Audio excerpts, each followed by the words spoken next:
Hello, hello, hello, all my beasties and all of the lovely ginger snaps who have come to join us for this lovely evening edition of Loki Makes the Ginger Snap with this video that is courtesy of Law Talk with Mike.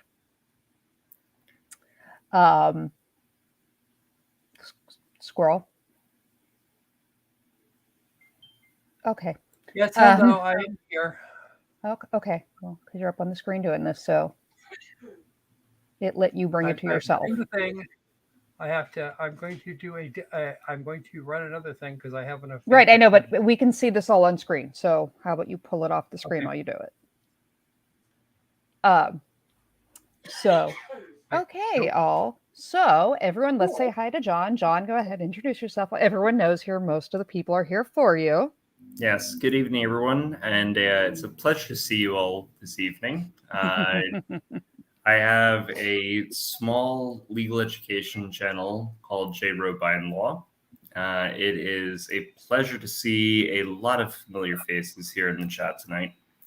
So thank you for being here. I think my reputation speaks for itself. I am a licensed attorney in both New York and Florida. And yeah, I am coming off of some actual lawyer work. So I decided that at the very least for the beginning of the show, at some point I'm probably going to lose the jacket. I would suggest that I actually am an attorney. So there's that. So, like I said, I'm glad you're all here. And, we had a great time last night with that train wreck of a case. Great time is a very Lady strong Melora. Statement. What? Yeah. Thank you, Lady Melora. I'm glad I'm interesting. Thank you. For those of you who did subscribe to me last night, we did gain about 20 people from last night's amusing stream. I am Loki. I am everybody's gun person and person who gets told to fix her face or expressions and tends to say things like egg McFuck muffin and whatever. So we like to have fun. If you think the giggling and off the rails we had last night was fun, it gets worse on our channel and we're lots of fun. And please come join the Beastie family. We love all of our beasties. And so here is this lovely video that my good friend John had not had the chance to see, and it would be a disservice to the world if he got to see it not on camera for all of us. Yeah, I promise I would not watch this ahead of time.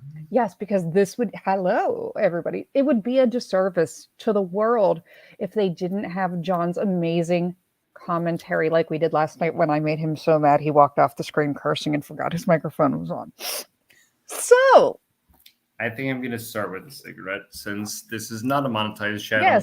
Yes, my channel is not. Okay. Yes, so it is okay, and my channel is not monetized. So if you would like to contribute to the channel, there is a Venmo link that my mods will put up in the chat. If you are one of my lovely beasties and not a member of the Ginger Snaps, the Robine Law family, please go over to John's channel. We'll be popping it up and join. If you would like to contribute to John's second monitor or inpatient medical bills because of things Loki pushes him to watch, fund. He also he has a PayPal on there as well as he is monetized, so you can do things over there. Opal, I have something for you, by the way. I have something to send you, Opal, about being a dragon. And this is going to be a good time.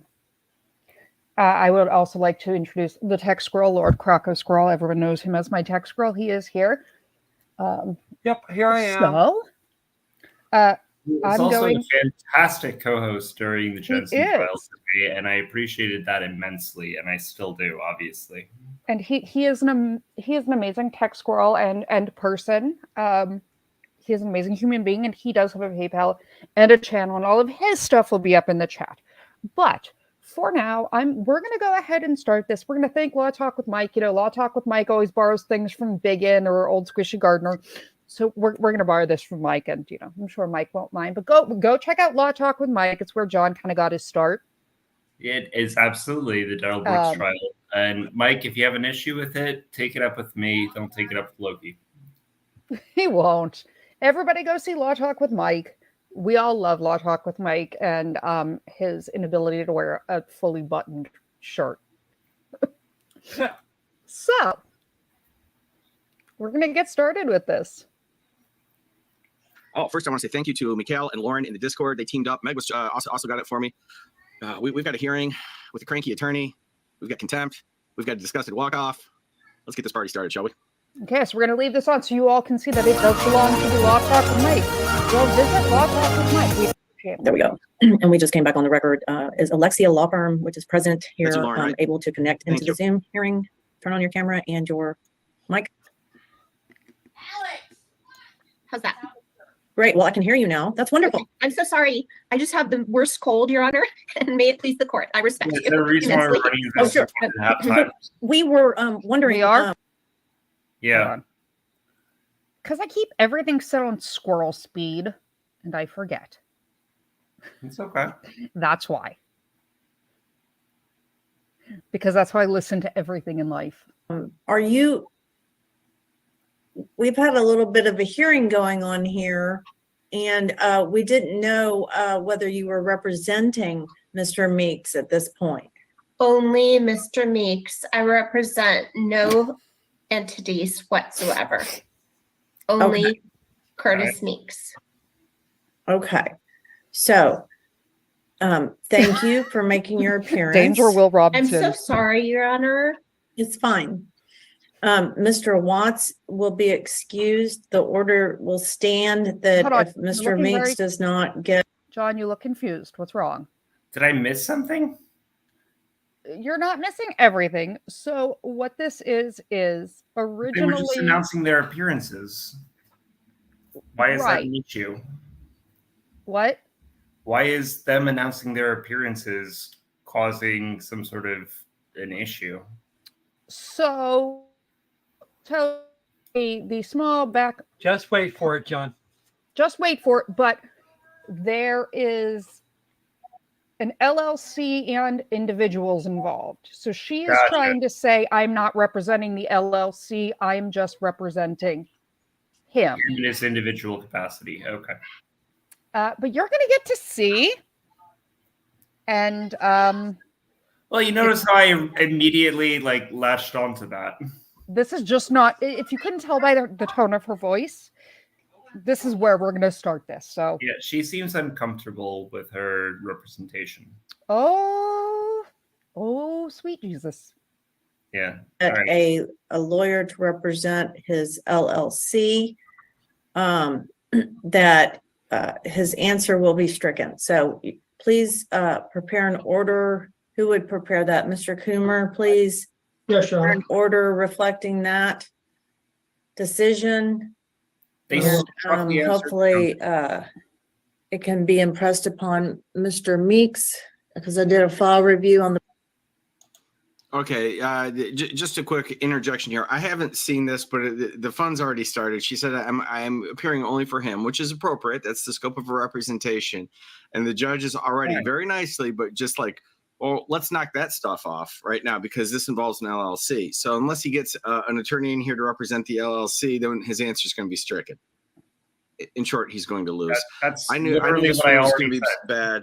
I know it was so bad that I had to bust out the We are going Justin to leave Richard this in Clevenger. because, like I said, we did borrow oh it man, from I got to Law get Talk it and together Mike. mug from Covert Design. So we want to make sure that Yep, I Mike had to gets put a his cocktail in it. name up there, and we borrowed it. So That's fine. But Right. he literally just said what I Lot of said. opportunity. just don't worry, Mr. don't worry. This Meeks, is going to go way To downhill. please get a lawyer for your LLC, or it's going to be very bad news. There's just not much else that anybody can do.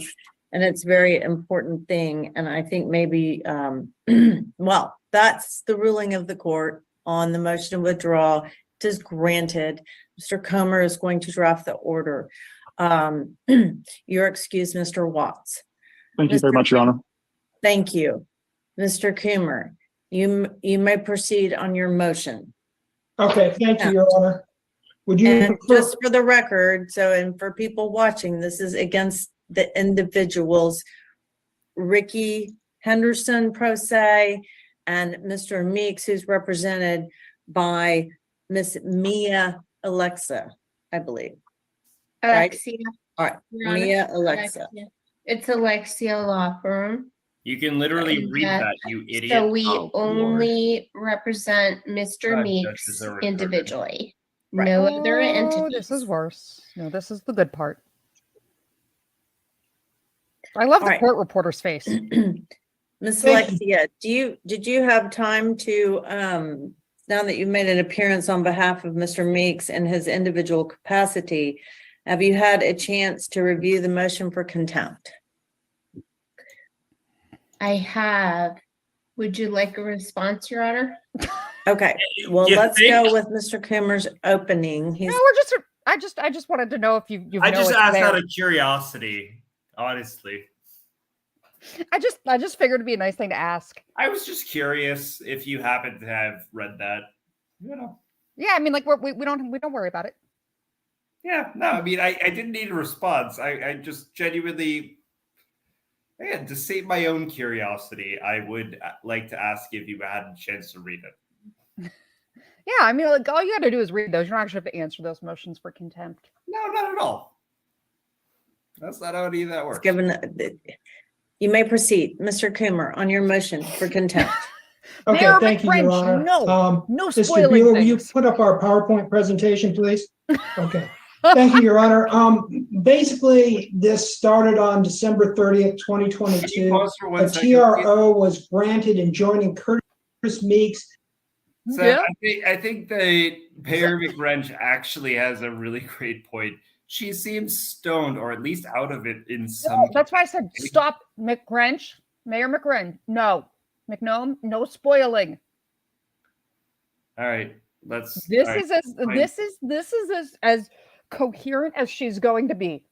She seems out of it. Right, but she Already. is at her, no, she is at her most in it, most coherent, and most cogent right now. Okay. Do you like Fair this PowerPoint? That Do you does feel like not we're back bode in high well school? for her. It's pretty standard. I mean, it's not uncommon. Oh, trust me, it is. And his agents from selling or transferring the property, the Denfield property, that is the subject of this litigation. This TRO was granted on December 30, 2022. Since that date, the TRO was extended, and then a temporary injunction was granted and is currently in place. Okay. On January 3rd, 2023, less than 2 hours after Mr. Meeks and his agent, Mr. Well, you'll Henderson, see. were personally served with the TROs, they violated the temporary restraining order. Since January 3rd, 2023, both Mr. Meeks and his agent, Ricky Henderson, have been given numerous opportunities to purge or cure their TRO violations, but refuse to do so. All they need to do is sign a special warranty deed that transfers the property back to AACSI Investments where it should be. On December 30th, 2022, the court issued a TRO against Curtis Meeks and Ricky Henderson. Mr. Meeks and his agent were enjoined from enforcing an illegal and fraudulent deed of trust, as well as performing any of the following acts.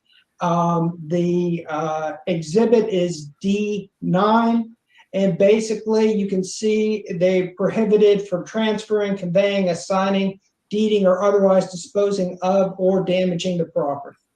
Okay. We know they were served by the constable at 9:50 a.m. on I mean, this could be done with Judge. They transferred the property after they were enjoined from doing so. Next. January 3rd, 2023. They were personally served with the writs of TRO. They are the exhibits A and B to the motion for contempt. Both were served at the courthouse while attempting to have the constable foreclose on the property at the public auction. I'll go over that exhibit when I take Mr. Meeks's testimony. Mr. Meeks originally filed a response to my application for a TRO, so he clearly knew the TRO was coming. Curtis Meeks and Ricky Henderson also attended a temporary hearing on January 12th, 2023, where they were shown the TRO. I explained to them with a PowerPoint presentation how they violated the TRO. My God likes PowerPoint. And the judge at the hearing clearly instructed them to attend this hearing today. She issued a show cause order and recommended very strongly that they both hire counsel for this case. So I'm kind of surprised how long this has taken, because this is over a month ago, but they clearly had notice of the TRO. I just like the 2 hours after they were given the TRO, they tried to sell it anyways. Yeah, what's up with that? You know, you really can't do that. That's not really how that works. It wasn't me. No, I didn't know. It was 2 hours. I mean, it's the Shaggy defense. It wasn't me. But I'm just saying, 2 hours. Like, that seems like an awful short amount of time to be like, yeah, this TRO, I'm going to throw it away and do what I want. That's a... May I curse on your channel? You may. I do all the time.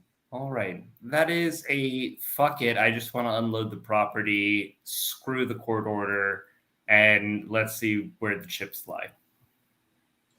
CCW has a question, John. What's the question? I like Jerry. You know, honestly, I don't have a great answer for you on that. I can tell you the timeline to the best of my understanding is there was a property that was essentially embroiled in a legal dispute. The court had issued a temporary restraining order, and 2 hours after they were served with that, which if it were 2 hours before they were served with that, they'd kind of be fine. But 2 hours after, they decided to try and sell the property anyway, which I believe is the grounds for the contempt charges, if I'm not mistaken. Yeah, especially since they did it. They tried to have the constable foreclose while the court was standing there with the papers 2 hours later going, no, no, no, no, no, no. So they tried to do basically, so in New York or Florida, they would just call it a sheriff's sale, but I don't know particularly in this jurisdiction, but they were trying to essentially deed out the property after a restraining order was already placed on the property. Mm-hmm. And you can't do that because it's up to the court to determine what the ultimate disposition of the real property is. It is not up to you at that point. Okay. Is that fair? Yeah, it's enough for what we need. In all honesty, I can go a lot deeper, but no, we don't need to, because in all honesty, none of that really matters to this hearing. You'll see. Oh God. TROs. They violated the TRO less than 2 hours after it was served on them. There's 4 different violations of the TROs. I'm going to go over them. Well, they waited Basically 2 hours. on January 3rd, 2023. Again, Which is nice. Approximately 2 hours after they were personally served with the TRO, Curtis Meeks directed his agent, Ricky Henderson, to administer the deed of trust. Basically, they enforced an invalid fraudulent deed on the property. This is a violation of Section 2A of the TRO. This is violation 1. And if you look at the trustee's deed, D8, you can see that there is a clear violation as in the deed records themselves and the trustee's deed. Let's go forward to number 2. And it is very important. Served through on the temporary injunction, on the show cause, on the TRO. It is really important from a public policy perspective that real property has clean title. And what does that mean? That means that we have a clean chain of who owns lands over the course of time. And this is why every county clerk keeps those records, and this is why we have deeds. It's because we want to know who owns what, one, for tax purposes, two, for estate purposes, and three, so that we can actually adjudicate these disputes. So when you have trash deeds going into the county records, it creates a serious, it really does. And I can't emphasize this further, and I don't know if I'm getting it across well enough. It really causes a huge problem. Yes, and no liens. It causes a huge problem when it comes to the entire legal system, because the idea of selling an encumbered property, well, if the mechanic's lien is on a bad title and you end up purchasing the property it becomes an absolute mess. Well, I will say, guys, I did invite Patty to join, since Patty works in mortgages and banking too with all this stuff. So if she wants to join in, she can. But yeah, just 2 hours later, we're just going to be like, F it. Well, and I've worked in foreclosure and short sales, but the idea of having clean title is absolutely vital to the functioning of the real estate industry, period. Yeah, well, you'll see, this man does not give an Egg McFuck muffin. All right. He does not, doesn't matter. Fair enough. Through the constable's office.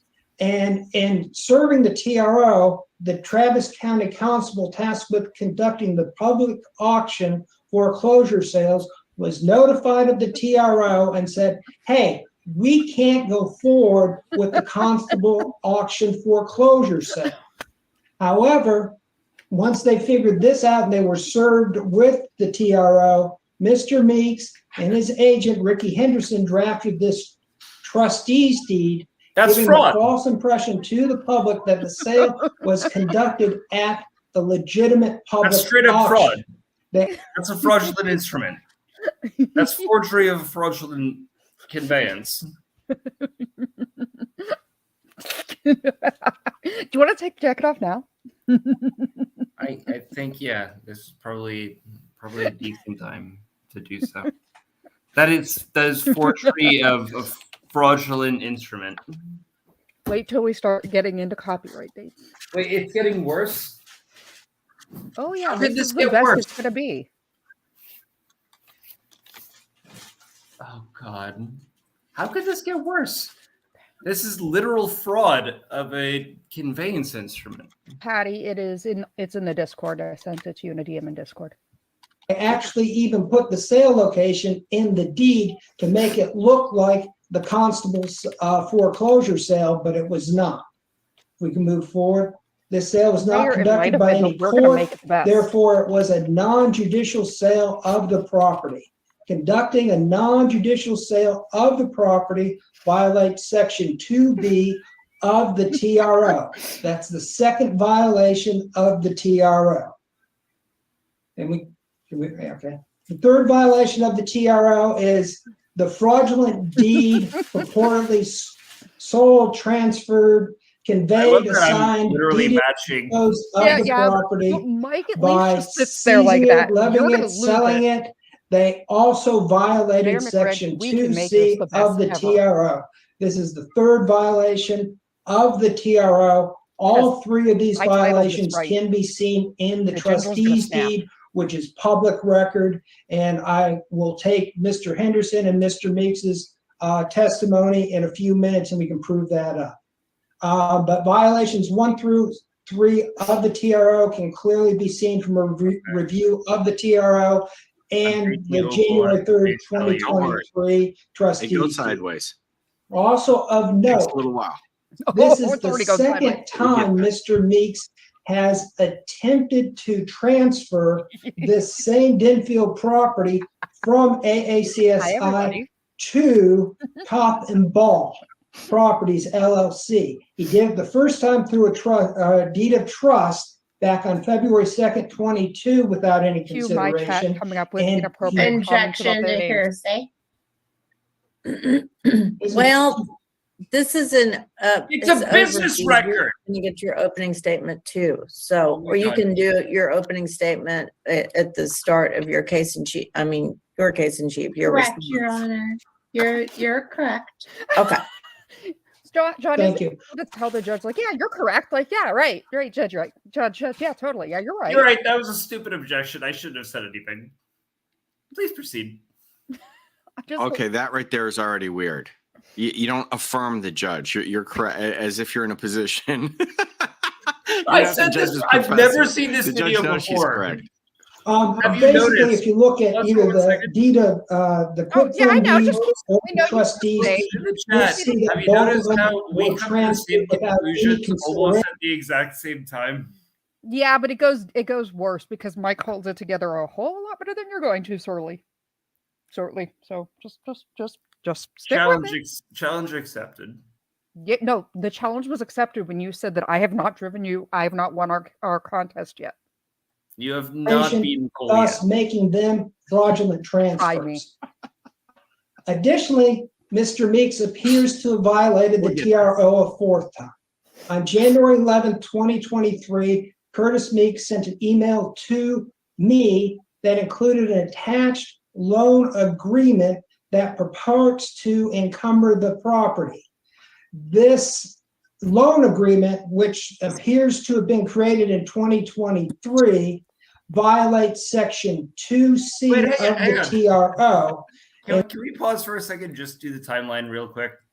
So on January 3rd, he sells the property, and on January 11th, he encumbers the property Yeah, and Patty's here. that he potentially doesn't own anymore. Yeah. Okay. I just wanted to make sure that I was clear on that timeline. Where'd you go, Patty? Hello, Patty. She was here. Patty a minute left ago. again. We lost the Patty. The Patty will be back, I'm sure. I just want to make sure that I was clear on the timeline. So he's encumbering a property that he allegedly doesn't own because he didn't have the right to sell it, but he has the right to encumber it, but he already sold it. Oh, Okay. Patty's back. Hold on. Okay, Patty's back. Okay. Patty, Holy, can I ask you? holy crap on a cracker. Yes, Patty, I just figured the mortgage person and you would love this. We needed to bring our real estate mortgage expert in on top of all of this. Oh my God, the title nightmare that they are creating. It gets It's an worse. absolute disaster. I'm just going to say two words that will come into this. Quit claim comes in. Quit claim. Oh, Jesus. Well, I mean, potentially. So what is encumbering? Encumbering Multiple is putting a quit debt claim. against the title of a property. But what title insurance company would be willing to walk into this nightmare? Well, and here's the crazy part. Jerry, we'll get that. Don't show him. Don't worry about When it. you Jerry. get the title insurance company involved, their search is only going to be good for so many days. So if they filed something 11 days after they sold a property, re-encumbering it, there's a chance that these people put a mortgage on it, but by the time the title actually gets updated with the mortgage now doesn't have a clear first lien position, which means the new owners of the property are now going to have to fight with title and everybody else to get that cleared up. It's That's part of the issue, is that you now have, for lack of a better term, sold an encumbered property, but wasn't encumbered at the time. So the title search would have been clean at the time of the sale. right. And So then you re-encumbered the property before it was reinsured by the title company. exactly. Well, there was a TRO against it all. Yeah, and then Well, you've got there's the a TRO TRO. against it all. And I don't know. This is a little bit of like sort of shop talk. So I don't know if maybe Patty, you might be better than I am to kind of clean up what we're talking about.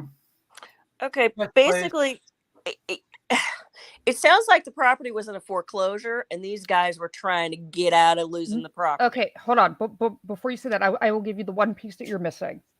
No, he built a $900,000 building The people that are this gentleman kept in PowerPoint represents the builder. They have not paid the builder.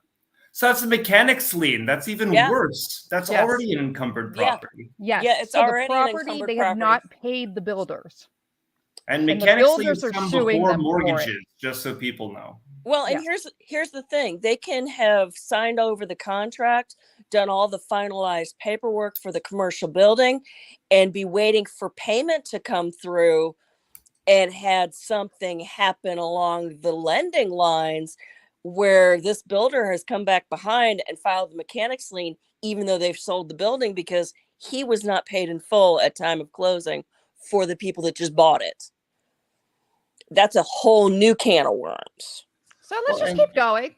Well, and that's the kind of thing that we as lawyers do at closing, is to try and make sure that there's clear title in that regard, that there isn't some builder out there in the wings who has a legal claim on the property. Well, yeah, and I work specifically with renovation mortgages, so I'm constantly dealing with people who have just purchased property and have hired contractors to do improvements that have to be paid in order to assure that lien position stays as a first lien position with no mechanics liens on it. Well, but that's where the title insurance companies come in, is because you cannot get the mortgage without title insurance, because the mortgagor wants to make sure that it has first in line on the property, and that's not true if it's a mechanics lien. Exactly, except there are programs now where you can finance in as part of the contract and your mortgage, the bid and the costs for not only your hard costs for, remodeling your kitchen, adding on your living room, redoing the floor plan, building a swimming pool. It's included as part of that first mortgage. And if it's not done properly, the mechanics liens can actually take first position because of that mortgage type. It's a very specific program. Okay. And it's backed by Fannie Mae and Freddie Mac. It's a national program. I think we might be overloading people, so maybe we should. So let's go with the yeah. And it was committed on January 11th, 2023. We have D19, which we'll go over, which is the loan agreement. And girls, It purports to have been you're signed pretty on much right. October 30th, 2020. But in looking at it, you'll see that there is a copyright date in the document of 2023, making it not how that works. impossible. What are you talking about? It's 2002 to 2023. What the hell does 2023 have to do with anything? Because they created a document. The last date of the copyright is the date of when you used the program. So they're saying they did this and signed it in 2020, but the paperwork is documented 2023. That last date on those copyright programs, they won't date out the year past. You're right. It's a fraudulent instrument. Right. So they're backdating, because had they signed it in 2020, the copyright date would read 2002 to 2020, not 2002 to 2023. Okay. Gotcha. Sorry. Yeah. There you go. For this document to have existed back on October 30th, 2020, and impossible for anyone to have signed it then. The document has several other issues, including it doesn't have page numbers, the fonts don't match. Also of note, I'm aware of Mr. Meeks having litigation, including criminal and civil cases, where there were allegations that he created false documents or forged documents. I would object to that as character evidence, but moving forward. It's only character evidence if you fucking lied. But you like the but moving forward. Like, is that a normal thing to say? It's only character evidence if you lied. But I just like that. But I'm not objecting and say, but moving forward, I'm gonna direct this Shut up. proceeding. Then why would you make the objection in the first place? Oh my God, I didn't see this before. She is nuts. She's not in charge with that little intonation. First of all, he's giving an opening statement. Your objection's completely out of bounds. Yes. And then this pretending you're in charge of something. You're not. To the extent you could possibly make an objection, go ahead and say objection and then wait for a ruling. But you're not directing when we move forward or not. If we can go back one slide, Mr. Bueller. We can go over Exhibit M in our supplemental motion for contempt. If that was something. the court wants to see it in our supplemental motion, Exhibit M goes over why we believe this loan agreement is fraudulent. If we can move on to the next slide. Additionally, we've given Mr. Meeks and Mr. I don't even know if that's what Henderson you're suggesting. multiple opportunities to cure and purge the TRO.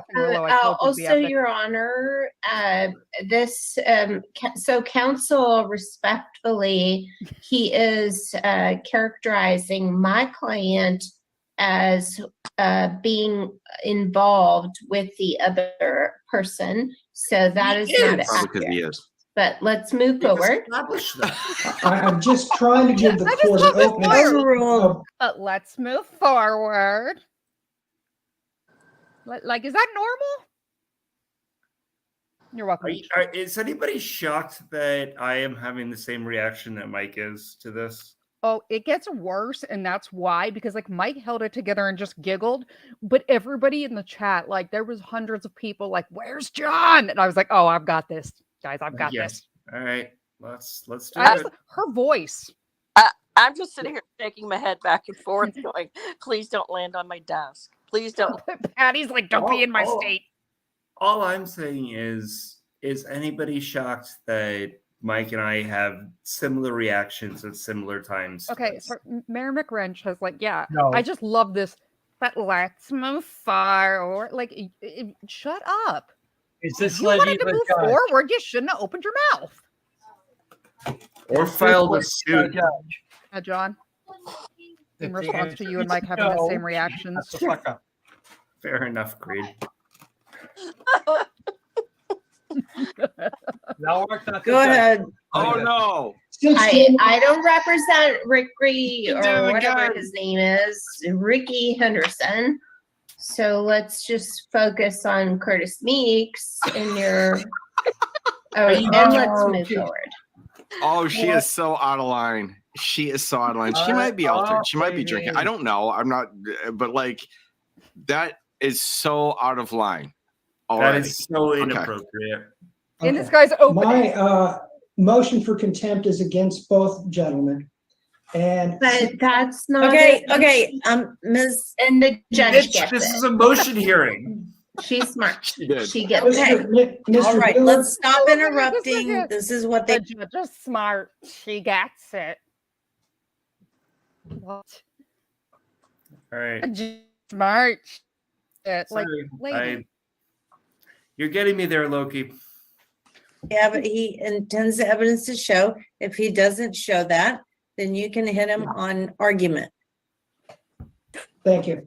Since January 3rd, 2023, Curtis Meeks and Ricky Henderson have been given numerous opportunities to cure or purge their TRO violations, but they have intentionally refused to abide by the court's order.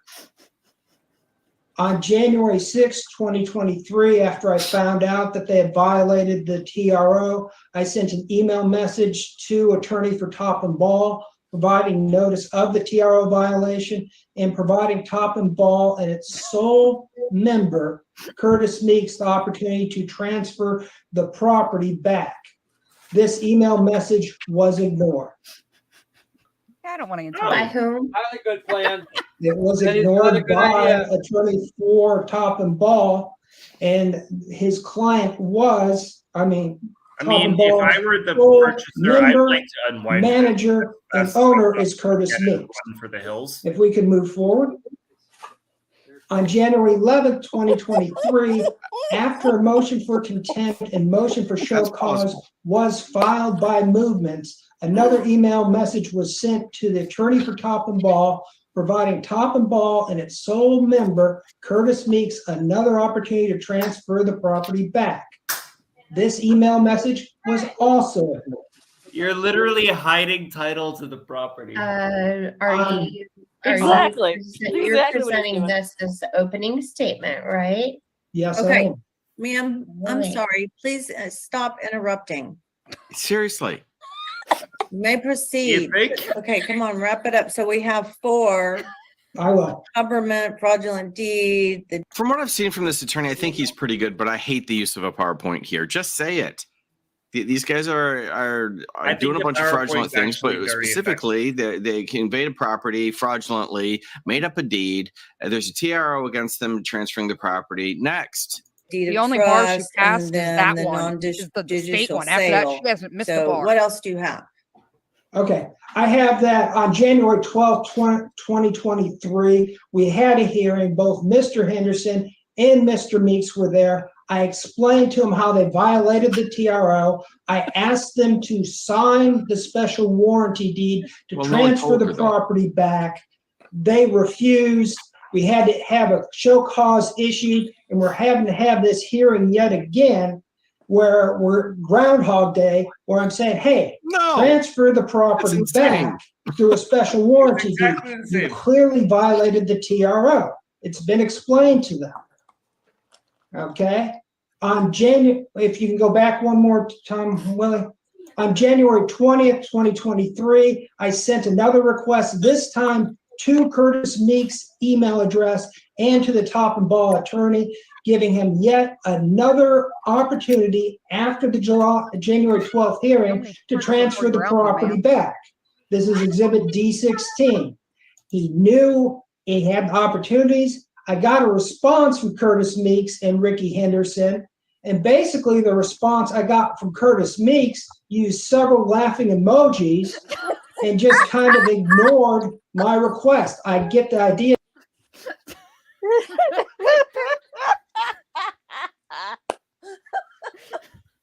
I don't know what to do anymore. I'm not quite shutting down, but I'm getting what? very I don't know what's funnier, the smiling emojis or the look on poor John's face.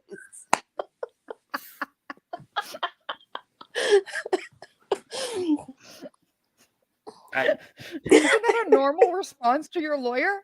To the other lawyer? No, you can't do this. It's illegal. Laughing emojis. We did That's it. not, generally speaking, an appropriate response when somebody tells you, hey, what you're doing is not legal. Sending 3 smiley emojis would They're probably laughing. get me set in front of the Supreme Court of the state of Florida. They're laughing and crying emojis. They're like, yeah. That's not better.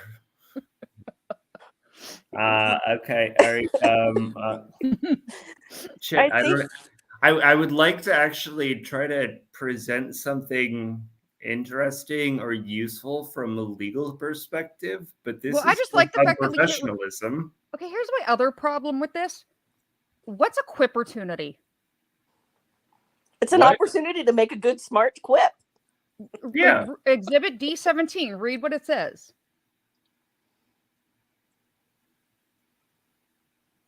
It's an opportunity to cure. Wait, what am I missing? Meeks and Henderson reply to request and QPP right above. Yeah, he's laughing at us. And then he basically is making false accusations in his response. So it's clear State your name for the record, ma'am. by email requesting the property be transferred back. And it's clear that they're refusing to cure their violations of the TRO. We can move forward. Since January 3rd, both Mr. Meeks and Henderson have had clear notice of their TRO violations. They've also refused to cure or purge their violations. Yeah, I don't that think feeling either too. one of them will voluntarily cure or purge their violations without a court order. And just as a side, it's clear from doing research on both of these gentlemen, they both understand TROs and court orders. They've sought them in the past. So this is them just thumbing their nose at the court order. They're familiar with They procedure. both violated just these don't give a orders. shit. They both were clearly served with the TRO, had clear notice of their violations. They've had several opportunities to cure their violations, but refused to do so. And basically, these not complying with these orders, it's not a mistake. This is intentional. Okay, all right, you're getting into you've made your outline. Okay, and just one more. What we're requesting is Curtis Meeks, as sole member of Top and Ball, signs the special warranty deed, Exhibit E, within 24 hours of this hearing. And then if he doesn't do that and file it in the public records, then he is fined $1,000 a day until he does that. We're also going to seek attorney's fees for having to chase this property for these violations and motion for contempt, but I'm fine with having the attorney's fee section of this at another date. So you're reserving. I am reserving, Your Honor. All right, that's a decent addendum.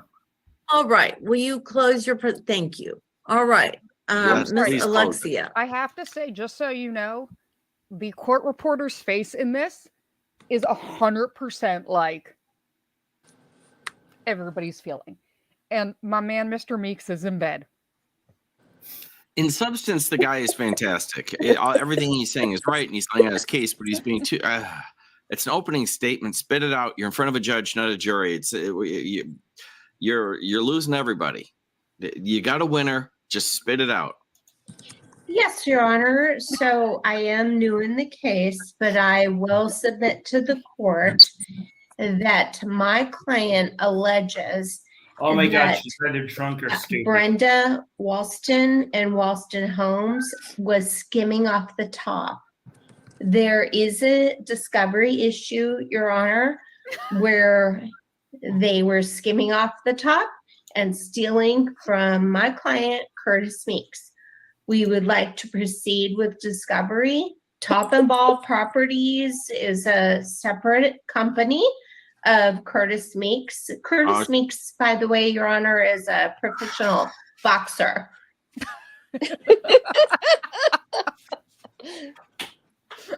Okay. And what does that have to do with the price of the commercial property? It doesn't. It's just straight up libel. But okay. What is straight up libel? I missed it. You're basically just accusing slander for no fucking reason that has nothing to do with your case. Perhaps Mr. Meeks in bed over here. You should not do that. I like Mr. Meeks in bed in a hotel. Okay, was it the builder that was skimming off the top? Well, that's what she's claiming. And I what just is think the it's relevance funny. to the case? I know. I just think it's funny that like the Valley lawyer who like must have watched like Legally Blonde last night. Well done. If it's not true, that's straight up slander. Yeah, it would be. You're accusing somebody of an infamous crime. I have a question. Yeah. If they have evidence that the builder is skimming, then why didn't they file a suit on that? Squirrel, just and tell give them up. we're not going to and say, okay, you people were stealing from us. You now owe us, and we're not paying for your building until you fucking do. Why wasn't that in any of their papers? That should have been done before they ever got to the point of the TRO. Don't worry about it. Absolutely. Don't worry about That it. should have blown up the deal in the first place. Yeah, don't worry about it. Okay. It's That's not- okay.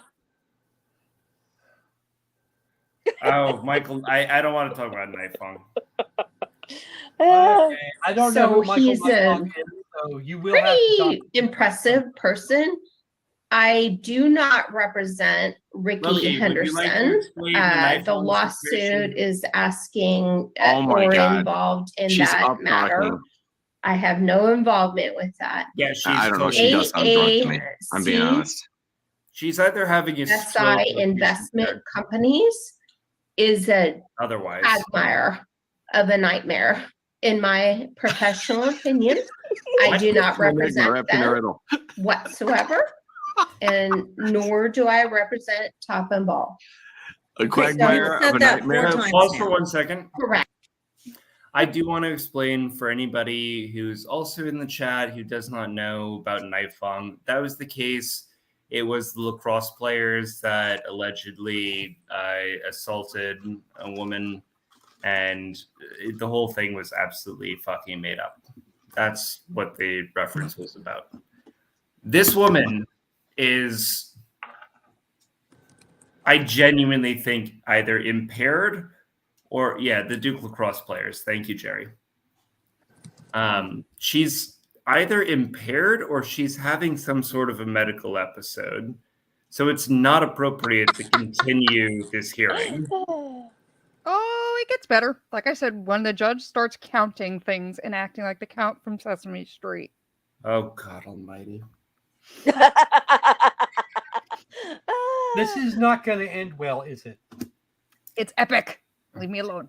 Loki is breaking Okay, It is his arm. very clear. It's already on the record who you represent. Love it. What, do you want to do your opening statement responding to Mr. Coomer after his case in Yes. chief, or you want to go now? Yes, Your Honor. I That's represent not Curtis an answer to Meeks, the question. and We I represent the Lollipop Guild, the take my Lollipop ethical Guild. issues very seriously. She just lied. Yeah, good for you, Mike. Well played. I do Well believe played, Mike. that there Do you want to do this now or later? I don't represent the other guy. What? I have no representatives of the Top and Ball. I don't know them. I just asked now or later. That was not a choice. This We've is still not. got another hour and change of this shit. Yeah, we're only 25 minutes in. Holy crap. Okay. All right. John, you Fine. said She's Right. already well, grating on my nerves. I 25 promise minutes. you I would do this. Let's do it. Loki, it's 25 minutes in, and did you notice that John is now imitating Mike's dress code? yeah, I know. I'm waiting for like more clothing to start coming off and to show, like, it's okay. Yeah, John's probably not as hairy as Mike is, so it's not going to work quite as well. No, actually, it's probably more hairy because Mike's proven that he either waxes his chest or has none, depending on who you ask in his chat. is profound evidence to show that there was skimming off the top as a builder in this Profound case. evidence. Just evidence. There was skimming off the top. The reason why We've I'm heard. saying this Oh, she's is drunk. that You gotta be. Curtis Meeks, although he may have a history, he was That's not a possibility. he entered into a joint venture in real estate. Actually, Ricky God. Henderson, You can read it the same I don't time. know him from Adam, nor do I represent him. Oh my. There should be So no inappropriate. contempt of court towards Curtis Meeks. He should That's be what I held in pledged contempt to for the the way court. his That is the posture. dumbest right now. argument I've ever A heard in my deficiency entire life. that was financial. You're in a deficient Curtis Meeks state. cured a deficiency financially, All right. where he gotta entered get into a The his cocktail so I partner can understand her.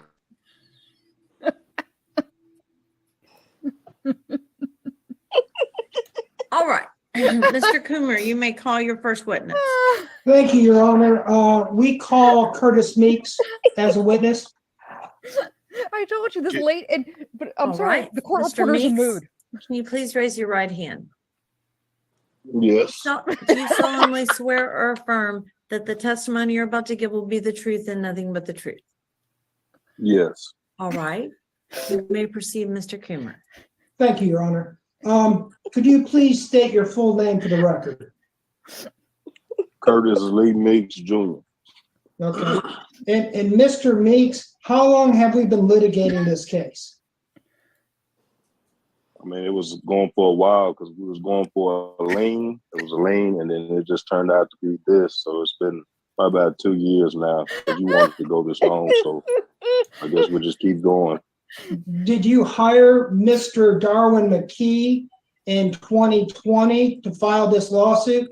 No, Anubis, he's in bed. Yes, it was a AACSI with me and Alan Guyton, but he doesn't control any of that. But we hired Darwin McKee and CQ Gary. How But is that you an answer to convinced anything? Alan to tell the courts that them lawyers wasn't yours, that was only Curtis. So the judge went on ahead and said that AACSI don't have counsel, then we can't do nothing about it. So you convince Alan The to judge do is now that. So that's drinking. why we're here today, because AACSI couldn't get counsel. So if AACSI don't have counsel, then I guess the courts are, I guess, go with y'all. I guess, I don't know.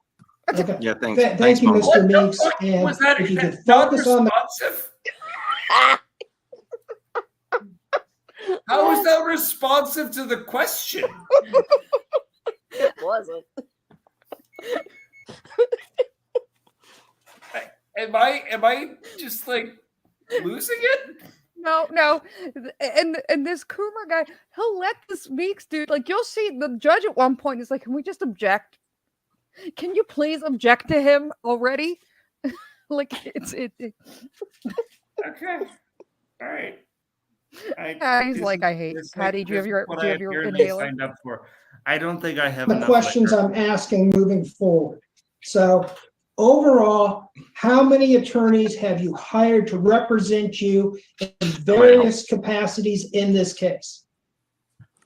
Objection, character evidence. Well, I would say relevance, but just answer the question. Overruled as to that. It might be mildly relevant, but I don't know. Go ahead and answer. Curtis, please do not speak over the judge. Please do not speak over the judge, okay? And now she's admonishing the other lawyer, and the judge is cracking up. I love the, you love this judge. The court reporter was a mood. The drunken lawyer's admonishing the other dude when she's doing the same thing, and the judge is up here dying. All right. John, don't ever tell me that Cole can beat me with driving you insane again. And the owner of I'm Top gonna and give you one Balls. more shot.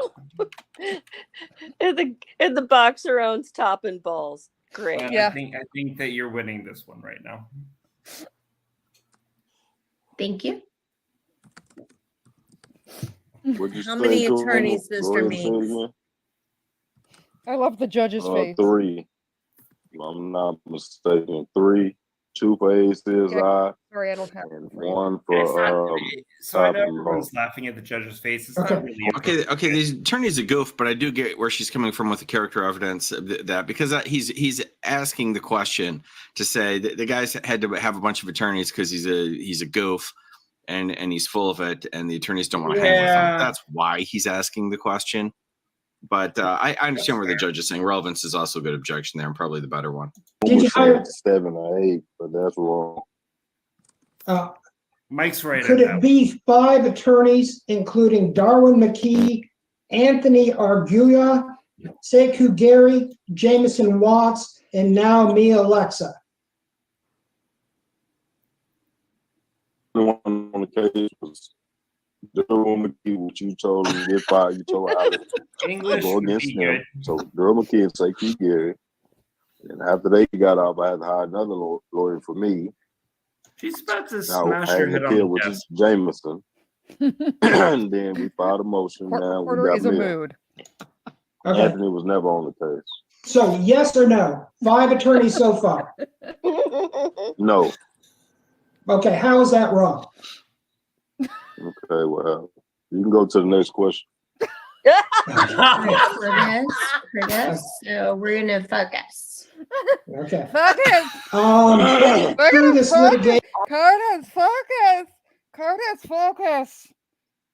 Focus. Oh The Okay. client's like, I'm Fine. not You answering. go on to Move the next on. question. And the lawyer's like, Focus, Curtis. Okay. All right. Okay. I'm gonna control myself as best I can. I'm not. You don't That's have to. inappropriate. Okay, the client can't. He's being examined right now. He doesn't direct when the attorney goes to the next question. Then she's not supposed to be coaching him right there. Although in this particular circumstance, the judge lets it go, and I would too because she's trying to help. But the whole thing is so awkward and wrong. Concerns two condominium or 2-unit condominium located at 1132 Denfield Street in Austin, Texas. Say it one more time, Kuma. Somebody was called. Say it one more time. Okay, are you familiar with the Denfield property? Yes, the one I spent over $900,000 on. Okay, just yes, I understand. okay. Yeah, no, okay. you're asking, so I'm telling you. Yes, I'm trying to streamline this, and I'm saying, are you familiar with the Denfield property? Yes or no? Yes. Okay, and is this lawsuit concerning this Denfield property? Is that correct? Yeah, Well, I thought the lawsuit was for a lien for $250,000. That's what we They might were have been going drinking to together, court who for. Because knows? I wanted the judge to tell me if that was a lien valid or not, because y'all put a lien on there for no appointed reason. So we was going to court because I'm the one that sued her to see if this lien was valid or not. But then you went on ahead and told Alan what to do as far as don't say them your lawyers, say them are Curtis lawyers and stuff like that. So yes, I do understand everything you're talking about. But go ahead. His lawyer I'm is going to dying guess is non-responsive and try that again. Look at him. Okay. Is this Overruled. You need to object to non-responsive as soon as you start seeing that it's non-responsive, okay? I will, Your Honor. You Okay. won't. Because That that lawyer was is after dying inside. one word. I will do that, Your Honor. Mr. Meeks, Give me an objection to rule on. It was making me crazy, but you didn't object. Please are you in control of the Denfield property right now? Something. I'm going to always be in control of it because it's my property. Okay. Regardless of what you say or whoever else says, it's my property. I spent over $900,000 cash money. That's mine, of course. I mean, why wouldn't I? Okay, and do you understand my client's claim to be the builder general contractor of this property? I don't know your client. He doesn't understand. Okay, okay. Well, that's not an objection. Yeah. I know. I'm sorry, Your Honor.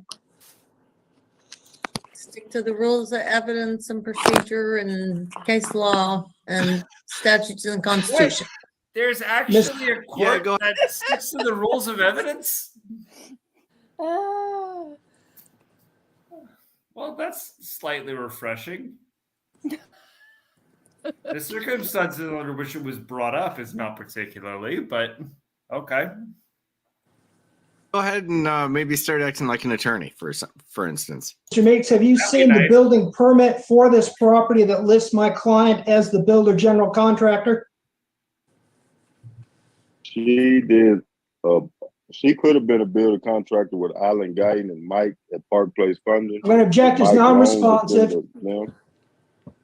Well, I ain't seen nothing. I just seen some paperwork. Oh my God! You just I understand. So you haven't seen the building permit listing my client as the builder general contractor, correct? That's an answer. No. Okay. Overruled. Do you Yeah, he said he saw the paperwork. understand my clients want to be paid for their work in building these luxury condo units? Assumes facts, not in evidence. Overruled. Let me answer his question when he asked it. Say it again, Kuma. Okay. Do you understand my clients want to be paid for their work in building these luxury condo units at the Denfield property? Once Well, again, she put a lien on for $250. I wanted to pay it then. Curtis, I want to pay $250,000. Repeat. Excuse me, Miss Alexa, please.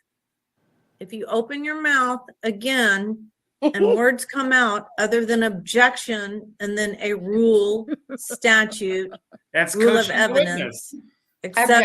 etc., doesn't come out after it, I'm going to hold you in contempt. Good. I'm tired of this. You don't get to just stop and start instructing the witness. And you've done it a couple of times too, Mr. Coomer. There is a procedure. But I'm sorry. I also love the fact that he tells his attorney to shut up and stop objecting. And Coomer, what was your question? I know. It was awesome. Here's the thing: is like Let me answer the man.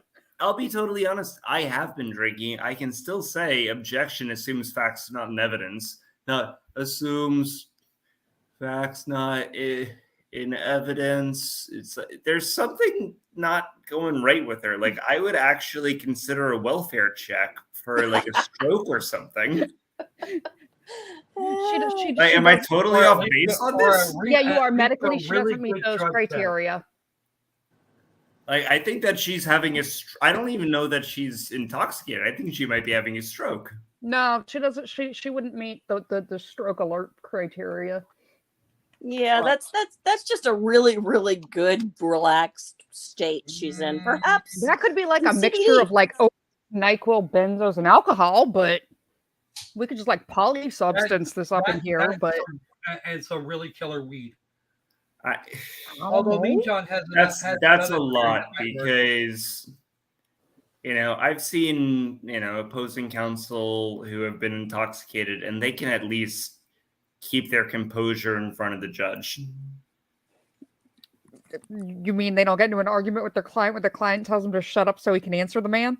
No, generally not. They ask for generally speaking, they ask for some time to conference with their clients so that they can kind of get their shit together, go take a walk around the block and a smoke. Mean John, you're assuming she has a brain. I don't think she could walk. Well, he's in bed, so pretty impaired. Okay, I would like to I have a theory. She's in bed. He's in bed. She's in a random white corner. Do we know they're not in the same hotel room? No, I can't assume that. No, I know you can, but I'm just saying at this point. That would be too much. I'm trying to figure out if that's a hotel room or a hospital room. It is a hotel room. You can tell by the light fixture. That's the same kind of light that they had in the hospital when I was in the hospital. Yeah, no, it's a hotel room. Well, I mean, again, like my quote unquote studio office doesn't exactly look like $1 million, but it's what I got. I stream from bed. I don't care, but I'm not appearing in court. Yeah. And I'm not telling my lawyer to shut up so I can answer Coombs, my man up there. I'm just wondering about this woman because there is something a little extra. Like that's not just drunk. There's something else going on there. It's going to become even more clear there's something wrong. Our client here seems we're going to get due process here. Next question. Okay. On February 16th, 2022, did we have a hearing in this case where Judge Doty granted discovery sanctions against AACSI Investments LLC and the attorneys you have hired to represent AACSI? What you mean? I mean, say it again, Lair. Did we have a discovery motion to compel and sanction hearing last February 16th, 2022, where Judge Cleve Doty issued an order sanctioning AACSI Investments LLC and the attorneys you hired for AACSI regarding discovery abuses? Yes, they said we had that hearing back then where, what was it, February? You say February 6th? Where the judge said I couldn't hire them lawyers. I don't know why. Because AAC and I both had to have counsel. It might be called the Sixth Amendment. Pause. Pause, please. So fire away, Croc. Okay. I've been looking at this guy here that's doing the quote unquote that's doing the prosecutor's job. the plaintiff's attorney? Mhm. And is it me, or is that background just fracking terrible? Yeah, so is Because the that's judge's like green screen. They both have right bad green here. screen. If you look at it, if you look at the background, look at him. He looks like somebody just threw bleach on him. Yeah, but it's the Like- same with the judge. It's just That- bad green screening. Ugh. But I'm sorry, trust me, that's the least I'm laughing at. I'm more into what you talking about. Say it again. What you talking about? Also, our blonde female lawyer here and her client. I told you, they court look reporters a realistic in mood. this respect, but they are both wasted in Court some way. reporters shape, a mood. Well, I think the boxer's probably punch drunk from being hit in the head. Yeah, at least he has an excuse. Traumatic head CTE. He told Alan not to have. But that ain't gonna them help ain't him your in a lawyers, minute. Alan. Just say them ain't your lawyers. And to be clear, there was a prior order issued on February 18, 2022 from Judge Cleve Dowdy in this case, correct?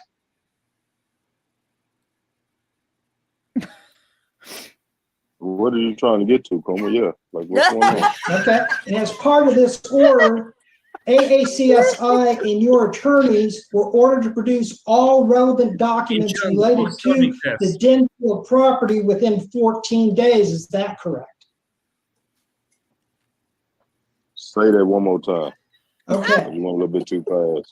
Okay, we had a discovery hearing last February 16th, 2022, at which time your attorneys and I went before Judge Dowdy, and he heard our arguments, and he said AACSI Investments, Inc.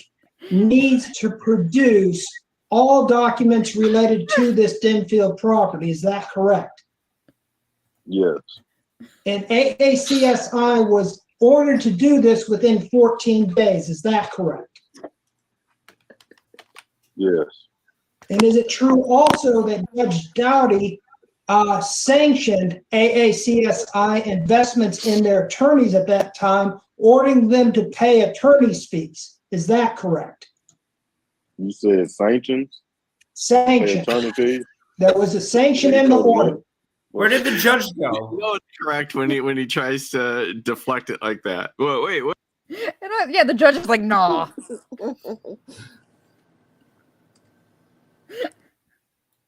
I just okay. I don't know if this is gonna break me like last night, but it's definitely fraying my nerves a little bit. Yes, but look at the comment up on the screen right now. Oh God, please stop telling me that it's gonna keep getting worse. Oh, it's getting I better. hate all of that. It's getting better. Come on. And It's Patty, all you getting better. and see, Patty, I knew you would love this. I mean, you do the mortgagey things, so you. Oh, You're just like. I'm Once highly you figure- entertained because it's not on my desk and I don't have to deal with it. But watching John break, Have you seen a that's case like this priceless. prior? To the point where the judge decided to leave the room is like, you know what? I don't want to deal with you people anymore. Goodbye. Just out of curiosity, have you ever seen a case like this? Some Patty? punk No, you can't feeling? ask Patty that yet. Patty's got to get farther in. There's more to this. Patty's been in the middle. Patty's been in mortgage business for 20 years. Patty has seen all kinds of crazy stuff on title. Yeah, I only did 2 years in foreclosure. But Patty, it gets worse.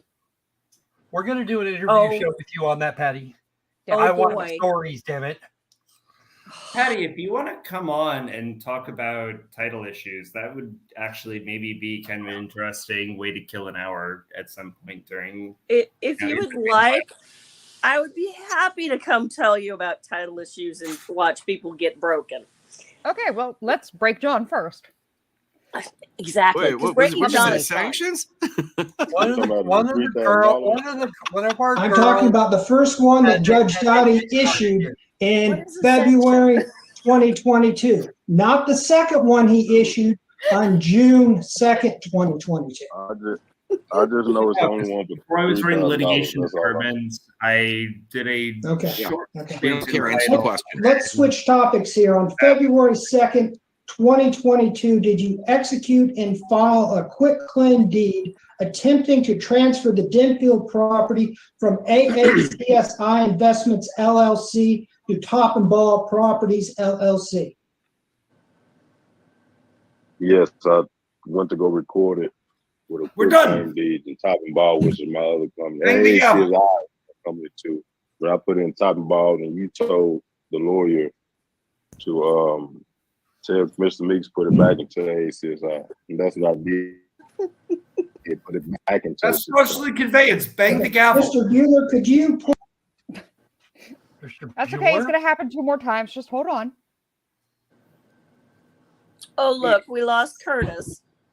Curtis will be back. That is a fraudulent. That's admission of fraudulent conveyance. Don or Patty, someone would like to know what a quitclaim deed is. A quitclaim deed is a document that you file against your mortgage or against your property that allows you to transfer ownership to somebody else. Say mom has property and she wants to give it to her kids because she's ready to get rid of it. She can file just the quitclaim deed to transfer it without it being without a mortgage attached to it.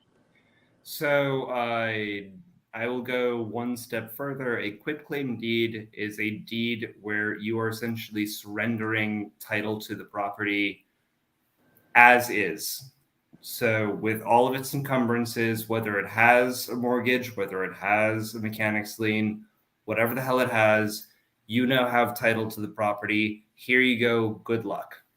Whereas generally speaking, you'd prefer a warranty deed, which is where I am warranting to you that I have free and clear title to this property and it's unencumbered and I am selling it to you free and clear.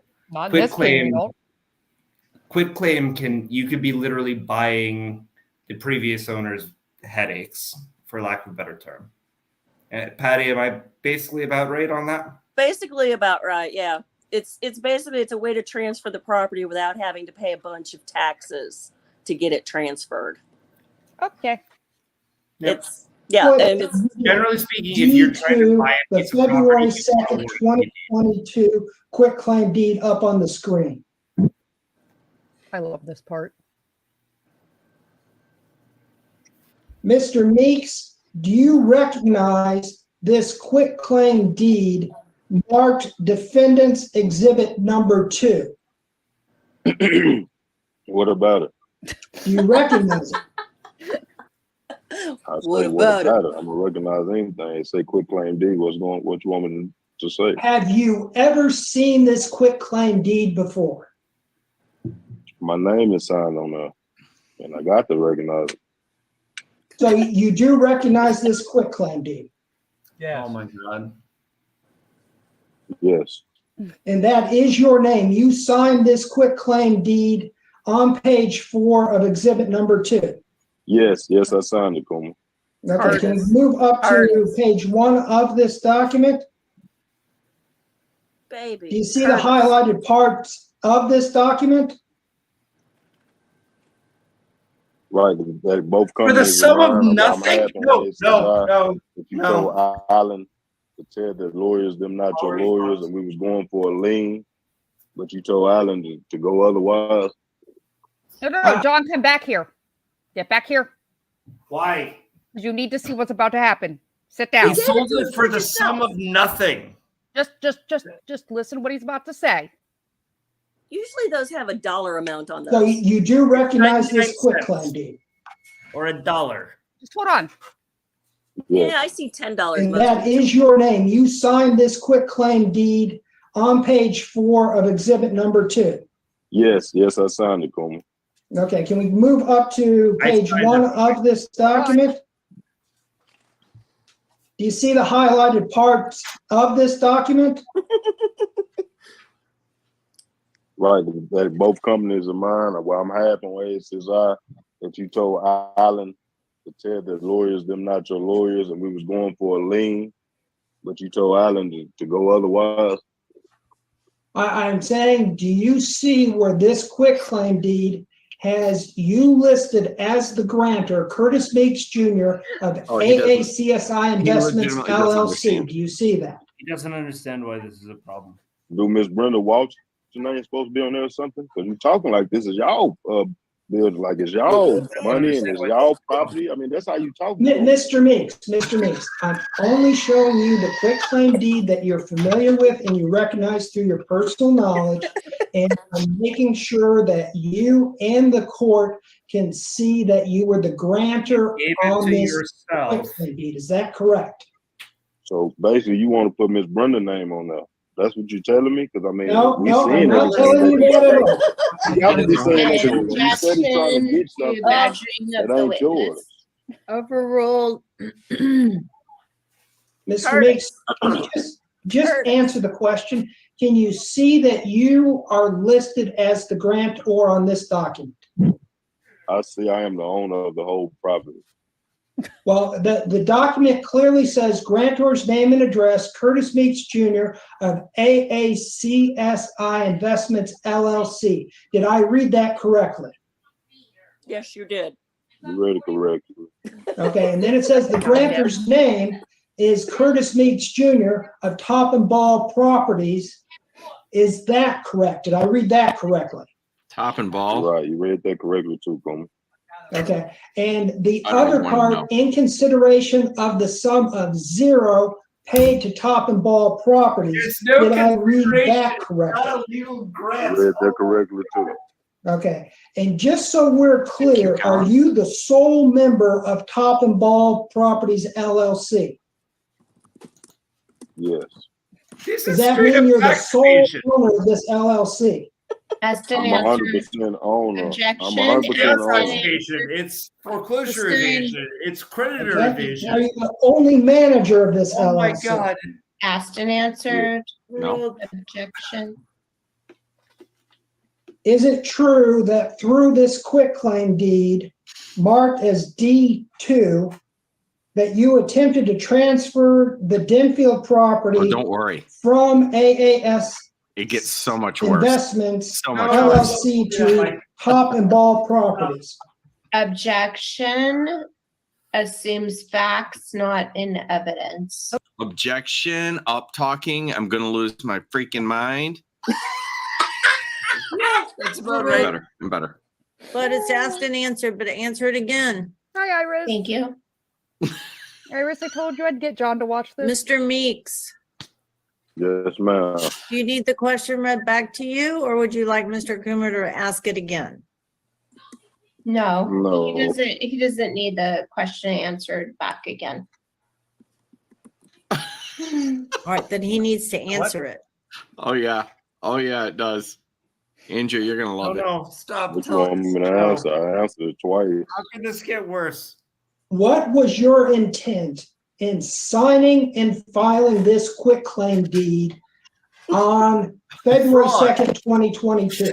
Oh, thank you. And Because I don't Mr. have- Meeks is going to take the Fifth Amendment at this point. Good idea. What? Really good idea. Brilliant. Well, here's a problem, guys. It's not a criminal Just- case.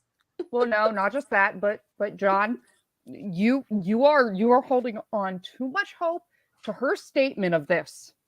So you just need to take a deep breath. And hi, Iris. I told you I would make sure that he watched this. So this is the proof. Here we go. I'm going to take a deep breath, but hang on. Even though it's not a Take the criminal Fifth case, Amendment, Mr. if- Meeks. even in a civil case, if it would tend to incriminate you, Okay. you have your This Fifth is so Amendment. awkward. This is so awkward. Oh, good Lord. Generally speaking, you know, if the answer could incriminate you in a pending criminal action, the notion of the Fifth Amendment makes sense. But she just sounds like someone who doesn't know what she's talking about. What was the question? I asked Mr. Meeks what his intent was when he signed and filed the February 2nd, 2022 quitclaim deed. That you could On the absolutely legal object thing. to the We, Fifth Amendment and grounds. council, we understand that's a mens rea issue of intent. So Mr. Meeks is at this point taking the That's Fifth not the argument, but okay. by the advice of his counsel.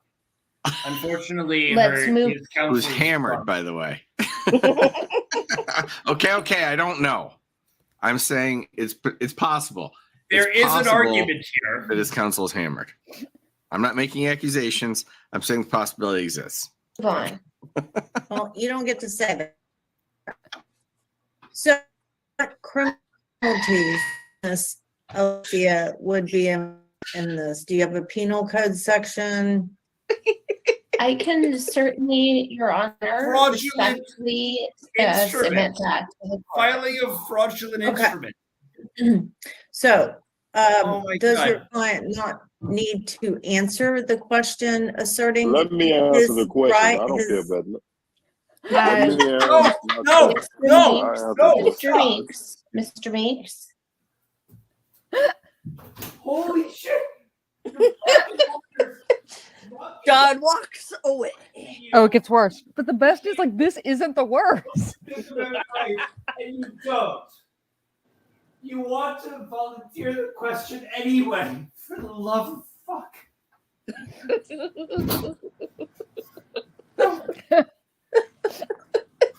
Wait, look at the comment on the screen, John. John, are you okay, honey? I'm doing just fine. But look at Thomas's comment for you. I'm doing great. Wait. John, do I need to come to Florida and take you out to Tarpon Springs to the boat docks and feed you really good Greek food? Does that need to happen? If you'd like to, But I'd read be happy. Thomas's comment to you. Look at Thomas's comment. I'm doing okay. No, look what Thomas said. What did Thomas say? It's up on the screen. Being Sarah Brooks called you a better lawyer. No, no shit. Damn. At least I haven't had to build a box for it lately. Yeah, you're gonna have to because just so you know, him telling his lawyer to shut up, just it goes. Hey Russ, it goes down from here. Just give me a minute. Just give it a second. No, don't tell me that. Let's move Yeah, on to the next thought. question. That's what the advice of counsel offers you. Well, he didn't answer with his assertion of his constitutional right.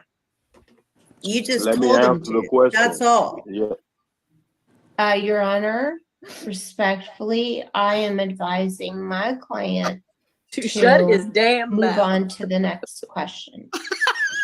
He hasn't asserted his right yet. That is so incredibly stupid. She condescendingly tells the judge is on top of this.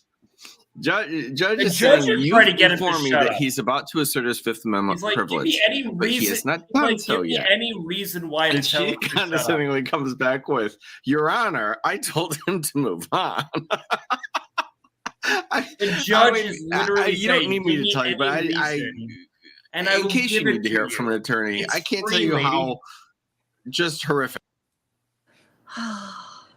This is what's driving me nuts. Is the judge is literally coaching the lawyer, and they don't. She does not get it, which means that there's got to be something going on. I The judge agree. is literally telling the completely lawyer with what you to on this do. comment. Everybody, this is a popcorn eating stream because this is better than the movies. I think I titled it right. I'm gonna make the ginger snap. Hold on. Fuck that is. Not to. The He ginger is is not only now. smoking, the Curtis, steam is coming out assert his your right. ears. Come on, Curtis. Okay, And next let's move question, Kuma. And Sit your let's rights, big move dummy. on. You We still don't have an assertion of a constitutional right. So there's that. Invoke your right to counsel immediately, Curtis, and then we move on to the next question. Move on to the next question, Kuma. All you have to say, Curtis, is I invoke my right to counsel. That's all I you have invoke to my right to counsel. All right, let's Good move job, on. Not Curtis. what that means. Let's That's go. not how that works. Can we pause for a second? For the I love did. of fuck? Okay. So, the right being invoked is the right against self-incrimination because he obviously filed a fraudulent document. This is clear from the evidence being adduced. The right to counsel is the Sixth Amendment, which is a separate right and has nothing the fuck to do with what is actually at issue in this colloquy. I believe the judge is going to let it go and say one is good enough as the other, but this is not how you lawyer at all, ever. Creed has a good point here. What? He needs to invoke his right to competent counsel. If he believes that his counsel is not, for whatever reason, whether it's they're currently intoxicated or whatever, then fine, you can make a Sixth Amendment offering of proof. But I don't think we're ever going to get anywhere close to there. Question? Why is this document fraudulent? I seriously don't have the background knowledge to know. This is a quitclaim deed for $0. So one, it's not a contract by definition because there's no consideration. And two, it's a quitclaim deed from him to him. So the only purpose of this is to change title of the property from one company to another in order to make it more difficult for instance, creditors to try and enforce their rights against the property. And Patty might be able to fill that in a little bit more, but that is my basic knowledge on the subject. Yeah. I know a little bit more, but I don't know how to kind of Wait, Patty, because we'll let Patty give them the better answer in a minute because they're about to say something that just makes this even worse. Okay. I'm not sure that would cover it, but go ahead. Okay. Yeah, I think.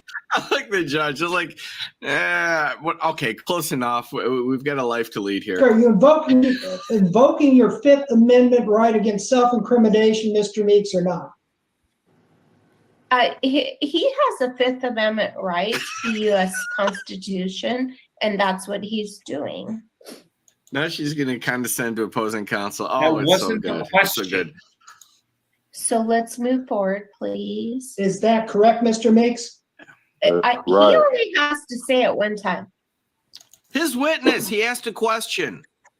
If anyone thinks it's inappropriate, at this point it's the judge because it's procedural and he's trying to help out the judge. Not help out, but to clarify it for the record. Yes.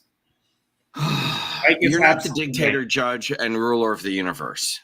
You got to let it go. It's his witness. He's asking questions. Well, I think that you're harming your client. Doesn't he need to assert his right to his Fifth Amendment right to against self-incrimination? Instead of Hey, I'm talking. Doesn't he need to specifically say that to protect your own client, not just I invoke what my counsel said? Curtis, what do you have to say? What on earth? I just love the judge talking. The judge just yelling, talking at her.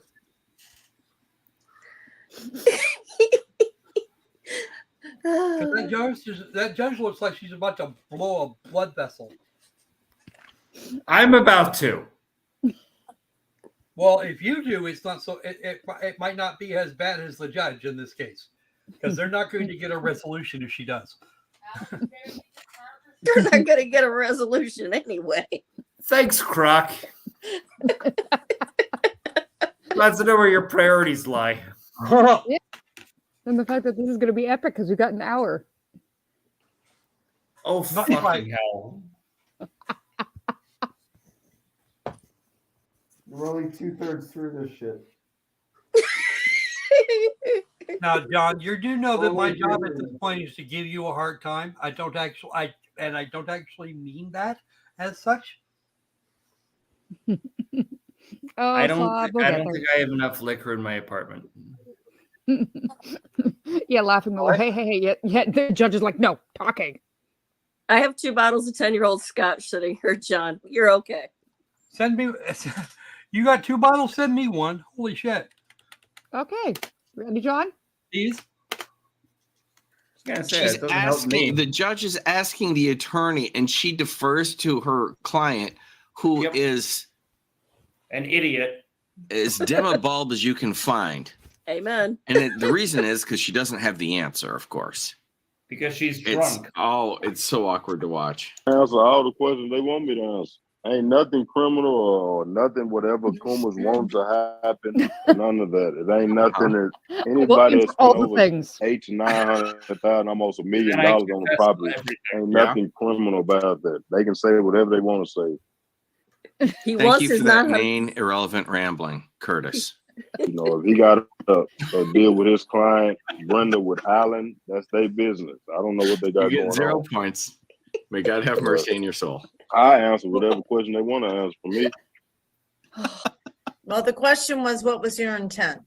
My And intent that's on a what? violation of his Fifth Amendment rights. He hasn't asserted it yet. That he still hasn't He asserted. said I'm he'd answer it. advising my client to not answer the question.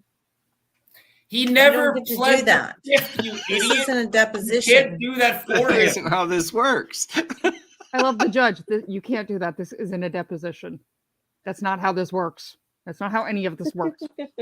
Shut it.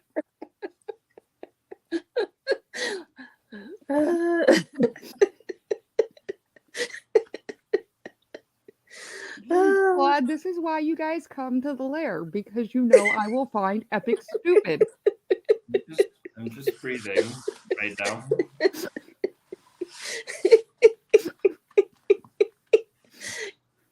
See, this is why you come to the lair. And now I'm going to start to drink heavily. Because here in the lair, we all get to lose it and laugh and make fun of everybody. And Claude, I never thought I would say this. Daryl Brooks is a better attorney. At least he would object more. And this one here's a licensed attorney, no less. Daryl Brooks. By the way, not for nothing, Claude, you probably could lawyer better than most actual licensed attorneys. H&J could H&J would be much better attorneys than most I'm of the just people saying, that I'd actually. put I would put H&J up there and let the girls, because I mean they'd be like, look, no. Yeah, the girls would be good. They'd be like, no, stop talking. But when Daryl Brooks is better than you and your counsel put together, I mean, and that man stripped in court. I've got box forks. Oh, that's a new bingo square. References to defendants stripping in court. We need that. Oh. Nice. Okay, let's get this going for John again. Things you can't unsee. Okay, you guys got to see this. Right, you can direct your client not to answer a question in deposition, and then you can certify the question. The judge can rule on it later. But you're in court in front of the judge. They're there to rule. Oh, good Or Lord! later, a judge will decide. A judge is here. I'm deciding. Okay, he needs to assert in his own accord at your counsel whether he asserts his Fifth Amendment right against self-incrimination or answers the question posed by Mr. Coomer. I asserted.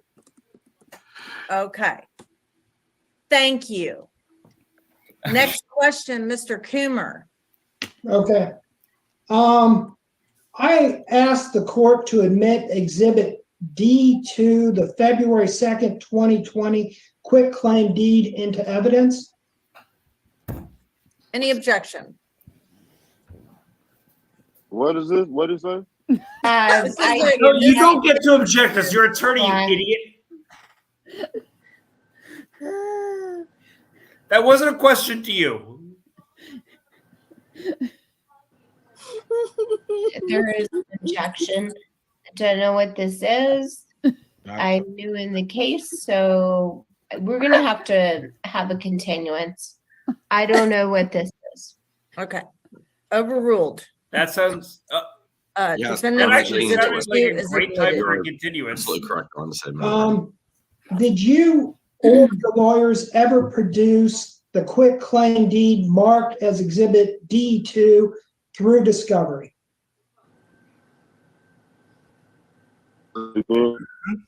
He doesn't know. He doesn't know. He's had. Miss Alexa. Recite the Miss fucking Alexa, if you can. You can't answer for your client. They don't know. You can't do it. If you could, we would all do it on every question. You're absolutely right, Mike. Oh, good Lord. Continue to interrupt these proceedings without her saying objection, a rule of evidence or constitution, I am going to hold you in contempt. This is the second time I've had to tell you this, and it's happened many more times than two. Okay? You don't get to instruct your client. All right, except when we're talking about, what we just went through that should have taken 2 seconds instead of 2 to 3 minutes. All right. What was your question, Mr. Kimmer? My next question is it true that on August 31st, 2022, you executed and filed a second quitclaim deed regarding the Denfield property?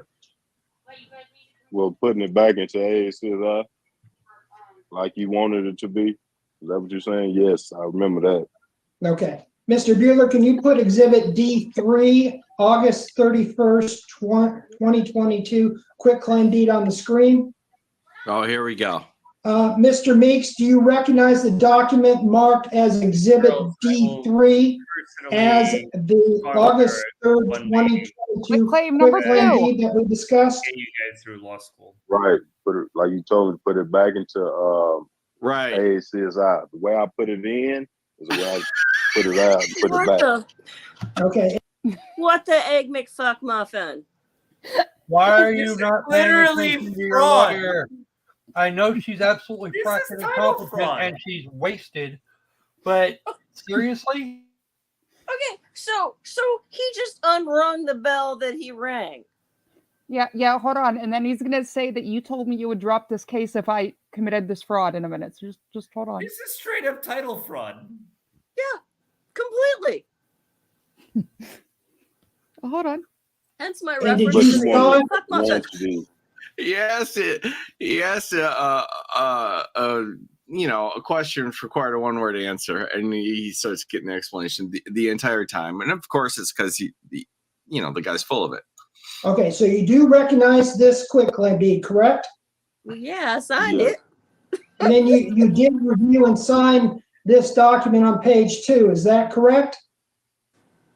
Those Yeah, are after we virtually did this, you said you identical was dropping the lawsuit. Then when we signed and everything, you said a special warranty deed, but you didn't explain it to us the first time. No, quitclaim is not a That's special cool. warranty. Everything on the correct. Again, Mr. Meeks, did you also review and sign this document on page 2? Yes or no? I'm telling you that Quitclaim is not the signed same as it. special warranty. You deed. said Okay, that's all I was asking. Every question gets a Boomhauer, filibuster afterwards. Every single one. Oh, it's too good. This guy, I think he's a good attorney, but I don't think he's got a lot of litigation experience. Is my sense. No, so like I don't think he does either. he can do it, but it's sort of clumsy. If you sign this, and When I you're put it agreeing back you into signed it. AACSI, I'm saying I put it back in the ACSI like you told me to. Then once we did that, you said I'm still not dropping the lawsuit. Okay, well, we don't drop the lawsuit then. Let's keep going. Sworn, That's the one so, criticism I would have. I mean, I'm sorry. You may proceed, Mr. Coomer. Thank you. Mr. Meeks, did you sign this document in an attempt to transfer the Denfield property back from Top and Ball Properties LLC to AACSI Investments LLC? Yes, you told me to do that to put it back into ACSI because you dropped the lawsuit. At this time, was any consideration Okay, Patty. You okay there, Patty? I had to walk away for a second. I'm doing a Johnny mode. I like the, but you said if I do it, you'll drop the lawsuit. So I committed fraud because you said commit fraud if I don't want a lawsuit. No, That's no. not good. That's why you pled that's why you should have pled the fifth earlier. But we allowed the line of questioning because of your own statements. And then you told your lawyer to shut up, and Coomer, you're going to answer him. So here we go. And whoever said Jack Daniel's Diet Coke and ice cream was a bad idea, they were wrong. No, they're not. But I just love the. But you said you would drop it if I committed fraud. I don't think you did. You can't unring a bell once you ring it. That's why you, generally speaking, object before the witness says something that's harmful to your clients. But when your client's an idiot, there's only so much you can do. When the lawyer's an idiot and probably highly intoxicated and telling off the judge to the point that she's getting berated. Yeah, that's not particularly helpful either. I'm just saying 1 + 1 is equaling 3 here. Given for this transaction between. What's he talking about? You told me to do it. This is opposing counsel. He's suggesting that he was previously advising him on the transaction, which would mean that he's conflicted out of this. He is conflicted. I'm sure it's all nonsense. This is just a nightmare. Top and Ball Properties and AACSI. Say that one more time. At the time this deed was signed, was any consideration given by Top and Ball Properties LLC to AACSI or vice versa? No, it says right there. No. No, it literally says it in the fucking deed. Okay. Oh, sweet Jesus. Consideration. This is why you write consideration $1. You say any consideration of my being paid. What'd you say?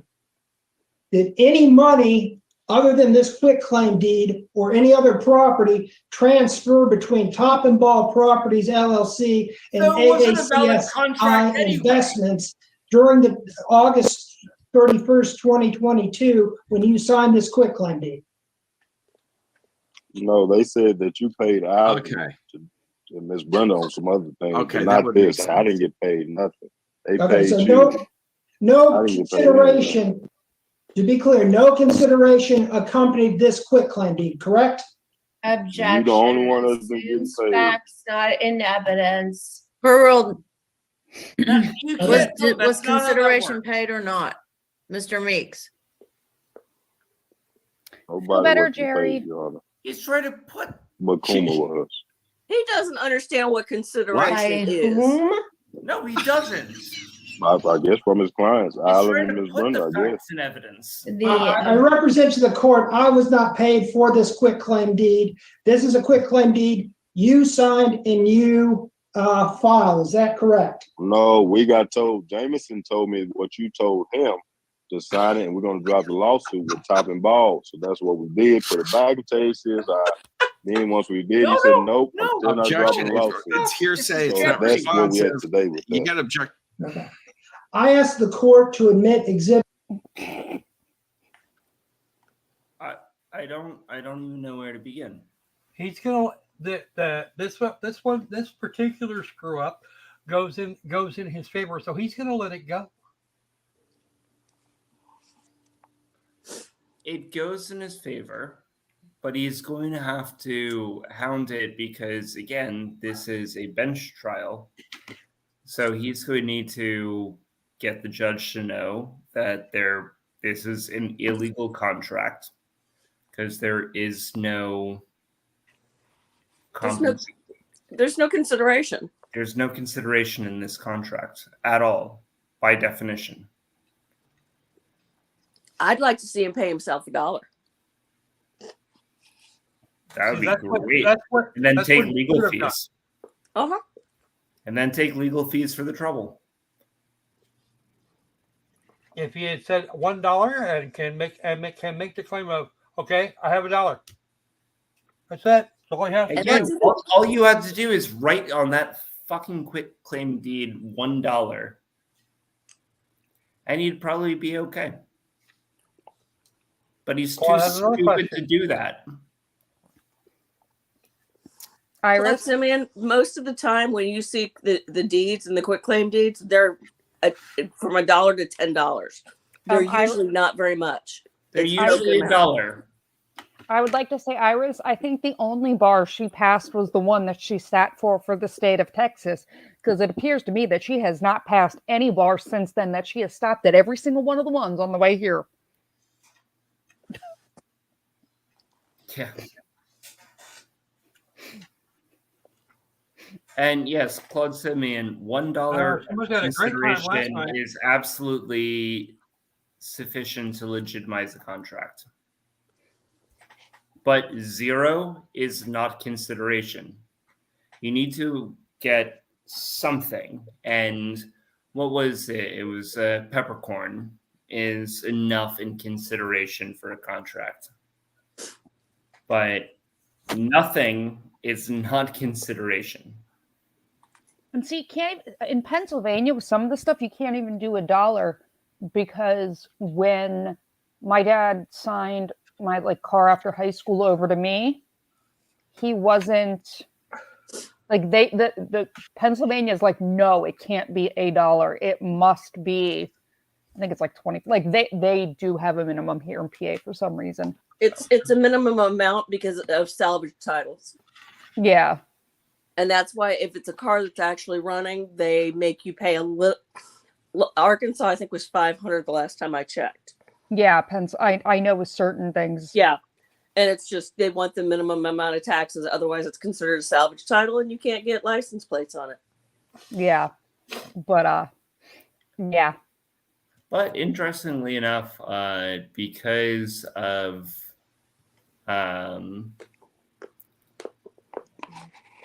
Florida law, you can't do that with property. So you can actually transfer property for $1. Yeah, I'm just saying, I know, with some of the things, PA's no. I mean, real estate. Yeah, but I'm just saying, wait, hold on. It's the Homestead Act.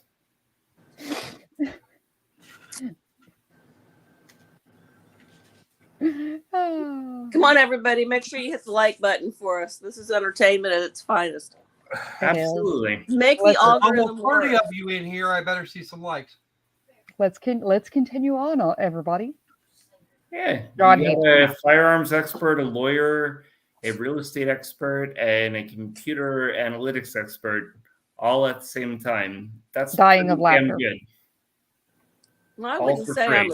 I wouldn't say I'm an expert, but I spent 20 years working with mortgages, so You more of an expert than any of these people apparently in yeah, this I court hearing. look at so- title work every day and check it for all the fun stuff to make sure everything's cool on the title. That way, I don't have people buying problems like $900,000 condos that don't have clear title that are ready to move into. Well, that's the beauty of D3, the August 31st, 2022 quick claim deed into evidence. Yes, it is. Any More fun. objection? There you go, No Loki. objection. Is what we need right now. Defendant's Exhibit 3 is admitted. Mr. Meeks, did you or your lawyers ever produce the quick claim deed marked as Exhibit D3 through discovery? No. I have to Please say say that order lawyers. May You said- we see that clearly? What part of Exhibit D3 do you want to see? Mr. Coomer, have you ever been Curtis Meek's attorney? I have never been Curtis Meeks' All right. attorney, but I am doing examination right now. Okay. Okay, Um, so that makes Alexia, sense. I'm sorry. Oh, she is absolutely fucked. Are you ready for this? Because the count is about to start. All right, let's do it. But I am holding you in contempt for again interrupting the proceedings outside of the rules of civil procedure.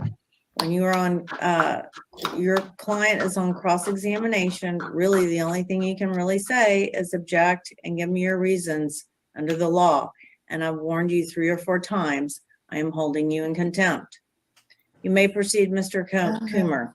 Thank you.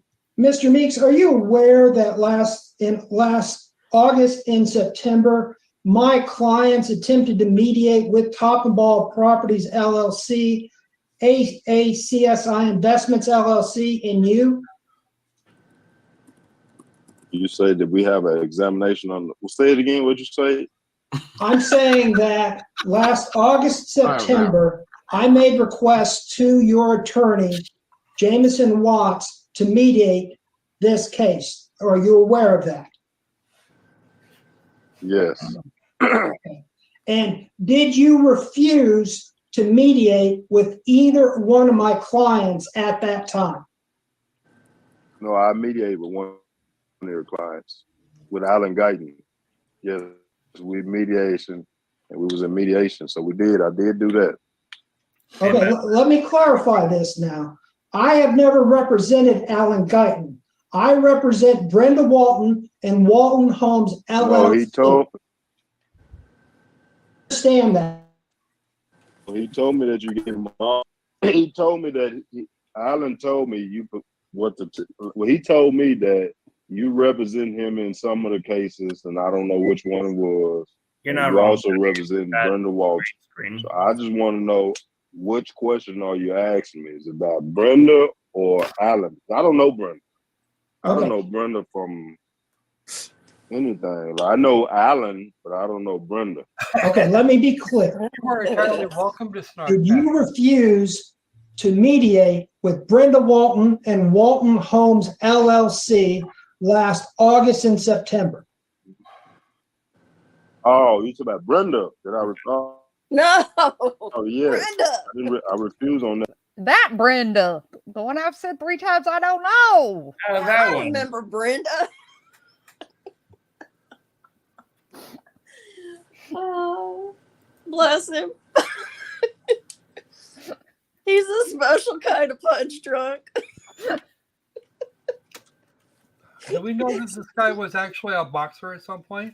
Yes, he's a professional boxer. He's a professional boxer. He He's also smacked been upside the charged head. with He done forgot murder, Brenda. I believe, at one point. Maybe if Brenda would have smacked him, he would have remembered her. Maybe that's why he don't remember her, because she smacked him one too many times. Maybe I think maybe he's had she one managed- too many technical maybe knockouts, she and that's managed why to get he's the whole TKO thing going on there.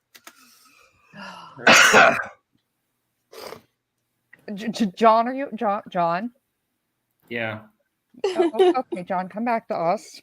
No, I'm still here. I was just looking in. I think I might have been part of a firm that represented a Curtis Meek in the past, and I want to make sure that I'm not. Was he a professional boxer in Texas? MMA fighter. I think this one's supposed to be an actual boxer. Yeah, this is a true boxer.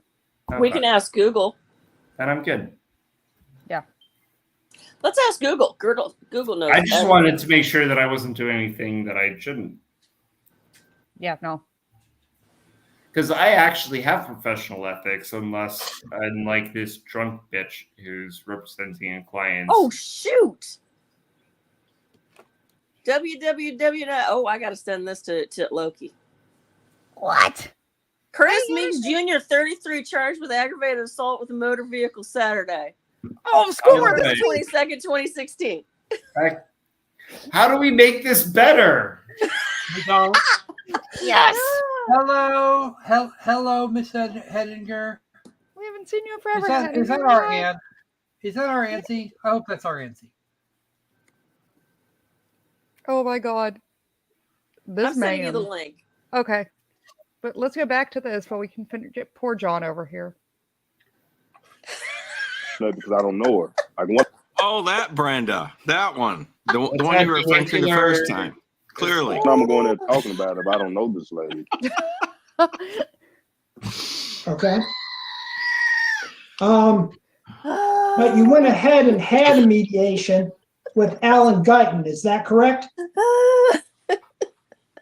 Yeah, we had a mediation with Alan. Okay. On With the other September, client, yeah, Alan, we had a mediation with him. Alan Guyton is now my client. He is represented by Rob Holcomb. Do you understand that? That's your friend that you advised them to. Yes, I understand that. Okay, so you mediated with Dean Kilgore and Rob Holcomb in this case, but you refused to mediate with me, Brenda Walton, and Wald Holmes, correct? All right, can we move on, please? No, there was a question on the table. You can't just interrupt Miss Alexia, the proceedings.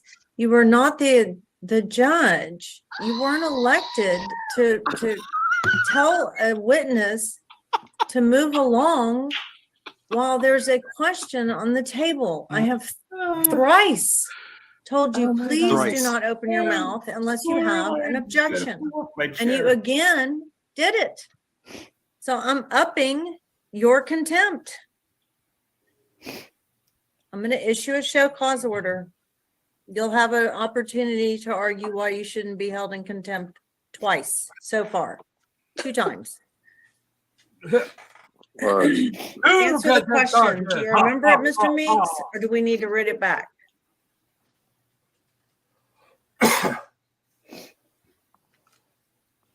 I need Kuma to re-say it. I don't think I remember the whole question at this point. Okay, Miss Albrecht, would you please mind reading back the question? Oh, and I love that. Oh, sweet Jesus! So happy. I'm scrolling. I told you this court reporter is a mood. Okay, question. So you mediated with Dean Kilgore and Rob Holcomb in this case, but you refused to mediate with me, Brenda Walton, and Walton Holmes, correct? I don't recall their names, but I know Alan was there. So I don't recall their names who I was mediating with. And I don't know Brenda, so why should I mediate with her? I mean, we're talking about some money that I don't spend $900,000 on, and nobody's talking about that. Let's ask them questions. Well, Curtis, how much money did you spend? Or Brenda, how much money did you spend? Or Alan, how much money? I want to hear them type of questions. Well, what does this mean? Is it valid or not? Answer them questions, cool. So, like, get me to that. Like, did y'all spend any money? Yes or no? No. Did Curtis spend any money? Yes or no? Yes. Like, let's hear that type of stuff. Because it's always a lien at first. It's a $250,000 lien, and nobody's saying it. The judge. Okay, it's on. This is on Jason here. Okay, but let's also look at the judge right now. The judge is doing the face palm on camera. Is she about to drink hemlock? Like, Jesus. No, I think that would. I think that's based on what we've got going on right now. I think that might be you. Please object. Please object. Please object. John, I do have good news. I did some research. I did not see where this person was an MMA fighter ever. So, all right. So not saying that he actually couldn't be, but I didn't see anything. I'll take your word for it. I didn't want to talk about a case that I might have been involved with. The name is just very similar.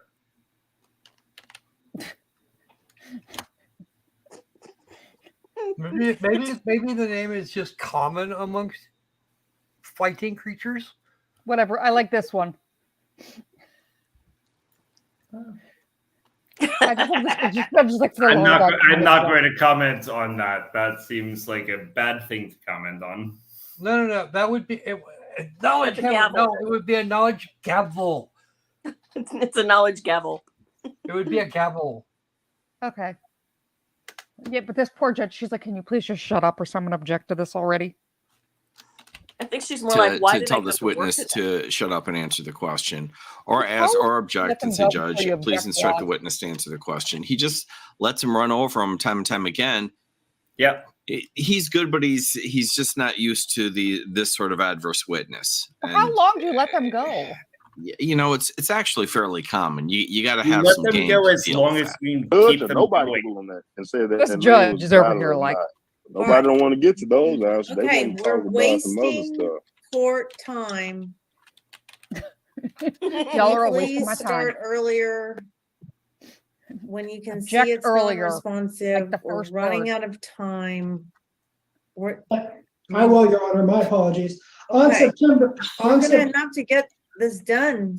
I will speed along, Your Honor. On September 30th, 2022, Oh, did here we Top and go. Ball LLC receive discovery in this case? Your Honor, at this point, I am going to have to withdraw on this case. No So shit, the bitch. case, John, can you do this right in the middle? No, you cannot. You know what? I'm out. I quit. Generally speaking, what you would do is you would request the sidebar. Although I guess you can't really do that if it's Zoom court. Well, technically, yeah, they can give you in a separate room and put you off to the They side in for a breakout room. Yeah, you would ask for a breakout room and you would explain to the court why it is that you no longer wish to be associated with this person. Thank you all, my loves. Thank you all. Thank you all very much. And not for nothing, if you really want to explain what that looks like, one example of removing yourselves from a situation was... Oh, what's his name that left during the break? Well, I had an opposing counsel where their client, it was a products liability case, said that he would rip off his attorney's heads and relieve himself. That's the kind of circumstance where you go to the judge and you're like, I don't think that it's a good idea for us to continue representing this guy. Which one? Recently, there was one of the big televised cases where it was like, it wasn't just one attorney, but like the associate, like the ADA, like up and quit mid. Oh, shit. I know the one you're talking about. Hey, will call. I will call. Yeah, like literally during the trial, like they went to break, and when they came back from lunch, they were like, the ADA quit.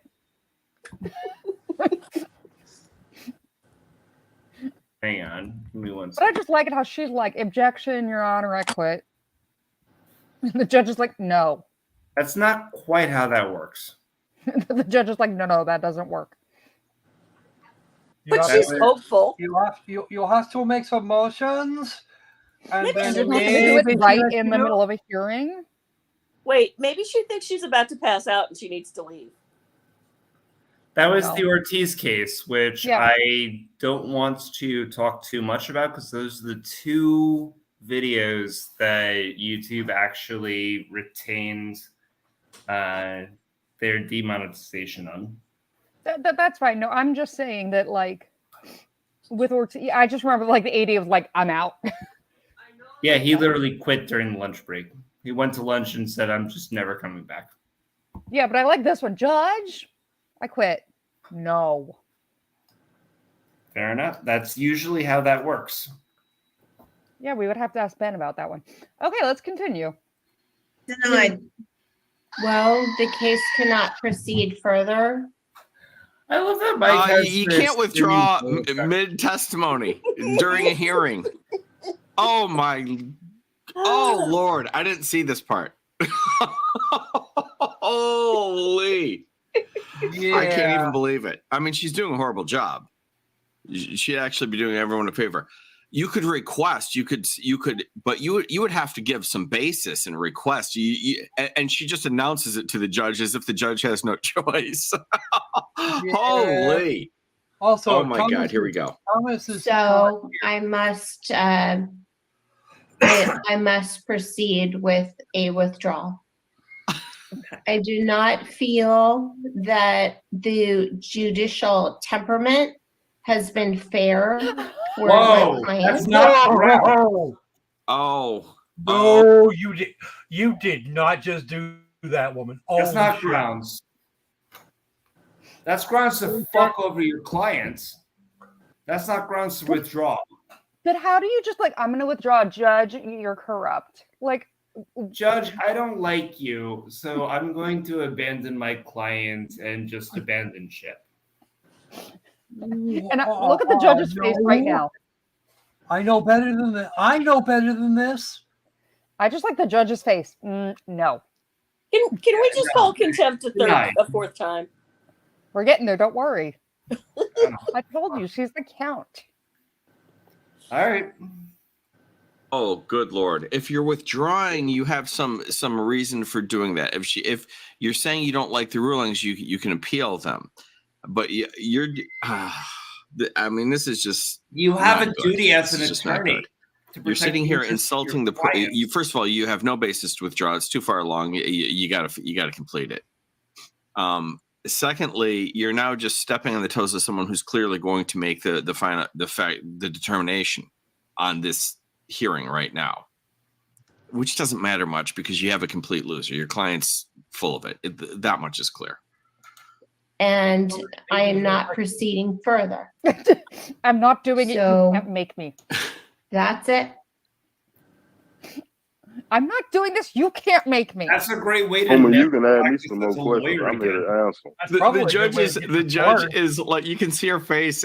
She went through all these things. She's like, that is so freaking stupid. I don't know where to begin. I mean, she's not saying it, but that's the thought part. Like, I don't even know where to start with this. Right. I disagree, Mike. That there looks like, oh God, it's excellent, outstanding. I'm gonna get rid of this little bitch. Bye. I think that is, I'm going to burn you to the ground, and I'm glad that I'm no longer ever have to see you in my courtroom again. How about this one? Rest of your entire life. Oh hell no! Yeah, that could be too. That's a great way to get disbarred. I kind of want to check. We should check if there's any judicial action against her right now, or a bar review. I'd be fascinated.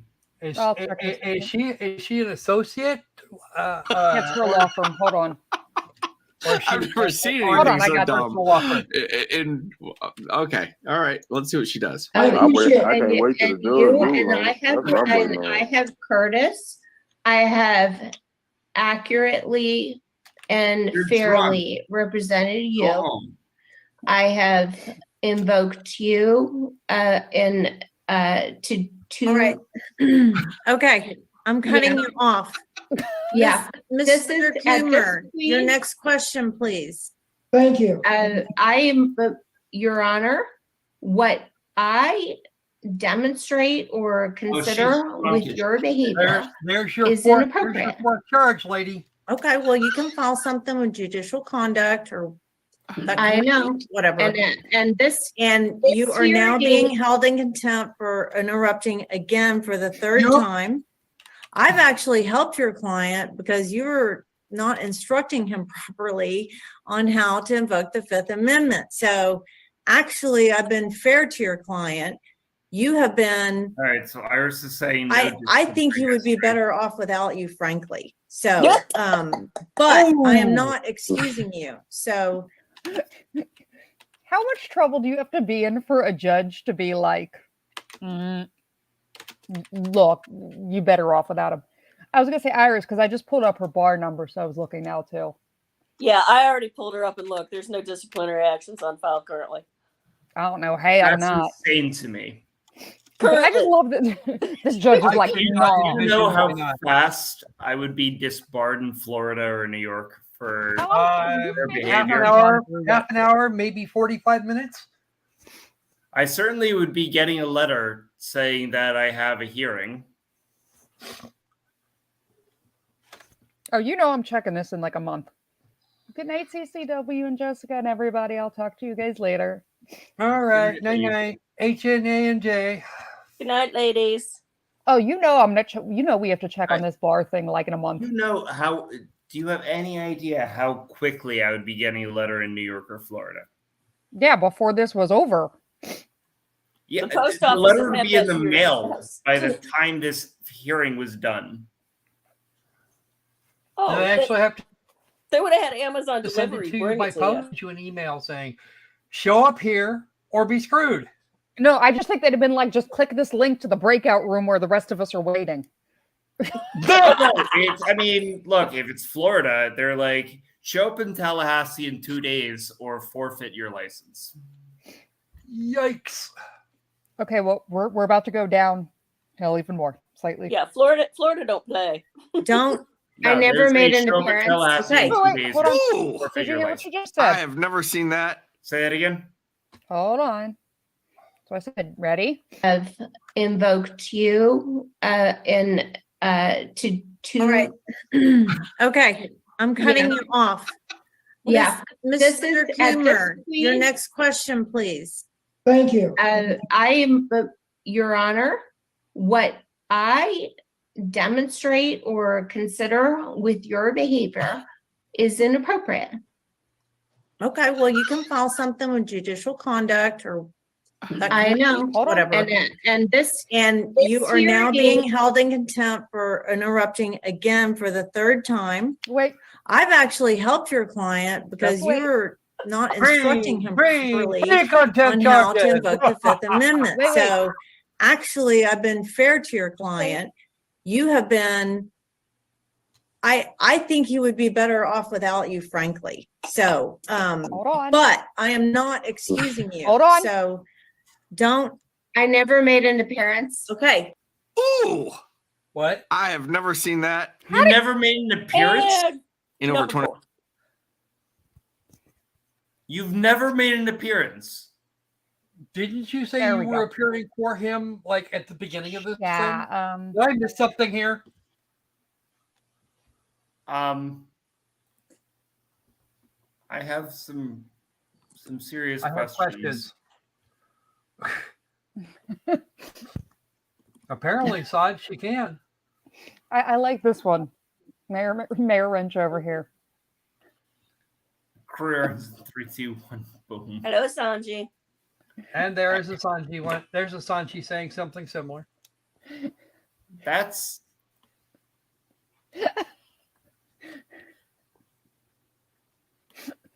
I don't. But I know love the look of the judge's face right now. Yes. Look at the court, look at the judge and look at the court reporter. The court reporter. Court reporter Look, over here. I'll say The court reporter is trying to keep her hands on her shorthand keyboard rather than on her face, which is where she would really like them to be. Well, I'll say it this way. I've worked That is for the fucking seriously look. I've worked for multiple firms over the course of a number of years. And the first thing that you do is you get your case list and you file notices of appearance in each and every one of those cases. That's literally the first thing. And that's the first week while you're doing your stupid onboarding, which is always nonsense. Your paralegal is filing notices of appearances in all of the cases that you're going to be responsible for. This is just the way that it works, at least in the civil realm. I don't know how it works in other firms, but this is my experience. Oh, Thomas. Yikes. Well, Iris would know. Iris would know she's a Yeah. paralegal for one of these things. Yes, I know. And Iris's reaction is, oh, I don't know about a case number.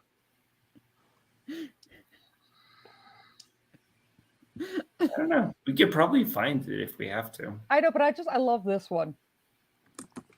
I didn't file an appearance. I just have questions.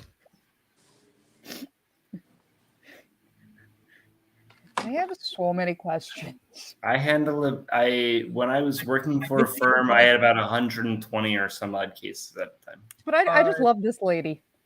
I didn't enter an Under their appearance. time. The court reporter's like, what? That's And the like a judge long is like, day. oh, please continue. I have a question, Iris. How long does it take to file just one?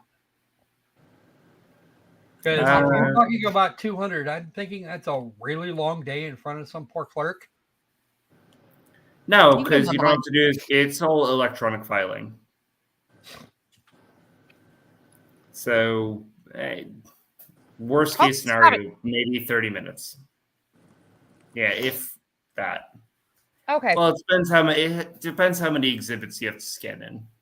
But yes, but I just love it. You can't do this. No, like, can you not do this? I'm not even here. I'm an illusion. I'm not here. I'm a mirage. Yeah, actually, she's suggesting that everybody else here forgot to take their meds. Yeah, of course. And yes, even if you're covering for another attorney, you file a notice of appearance. Okay, so back to the stupid. 25 years of practice. It makes sense, but I don't know. But I understand it. This is an extreme situation. I don't know, so I shouldn't be making. I'm not making accusations, but my guess is, by observing this, that this woman is altered. I think she's drunk. I think this attorney's drunk. She knows enough law that it makes me think that she is an attorney, but the way she's handling it is so bad. I think she's intoxicated. I don't think she's kind of like, I had a couple of drinks. I think she's wasted. That's my guess. I could be wrong, but that is my impression as I watch this. You did make an appearance. Okay. This is like, okay, Mr. Comer, you may proceed. Thank you, Your Honor. Prior to the foreclosure date of January 3rd, 2023, did you receive my application for a temporary restraining order? Meanwhile, we got Steady Eddie over there, and he has no. He's doing fine, but he's just like chugging along in the most basic way possible. He has got no game to deal with this whatsoever. Maybe she was nervous. He's doing fine, but he can't calibrate and adjust to it at all. It's funny. I received your application or just receive an email. Did you receive a copy of my application for a TRO before it was heard? No, nobody. You mean the guy that came out to my house and tried to serve me? I saw him on the camera, and he tried to serve me, but I didn't get served at all. Did you file a response to my temporary restraining order? Yeah, I responded. I tried to not be served. Okay, how did you respond to my temporary restraining order if you never received? I seen an email and it said something about a TRO, and your other friend helped me out with. So you received it, you. Gerald McKee, yeah, all buddy. John, it's okay, hon. So you did receive my application for a temporary restraining order, and you did file a response to that application. Is that correct? Yes. Okay. Were you personally served with the temporary restraining order on January 3rd, 2023? Unbelievable. Right. You don't get to belt out unbelievable after the opposing counsel posed a question on their examination. If you think it's unbelievable because it's an appropriate wrong, you say objection and state the basis for it. If not, you shut your hole. That's how this works. That will be a fourth contempt for another interruption. Oh, I'm sorry, Your Honor. I thought that it was muted. Okay, I'll take that one off then. I thought I was muted. I really did.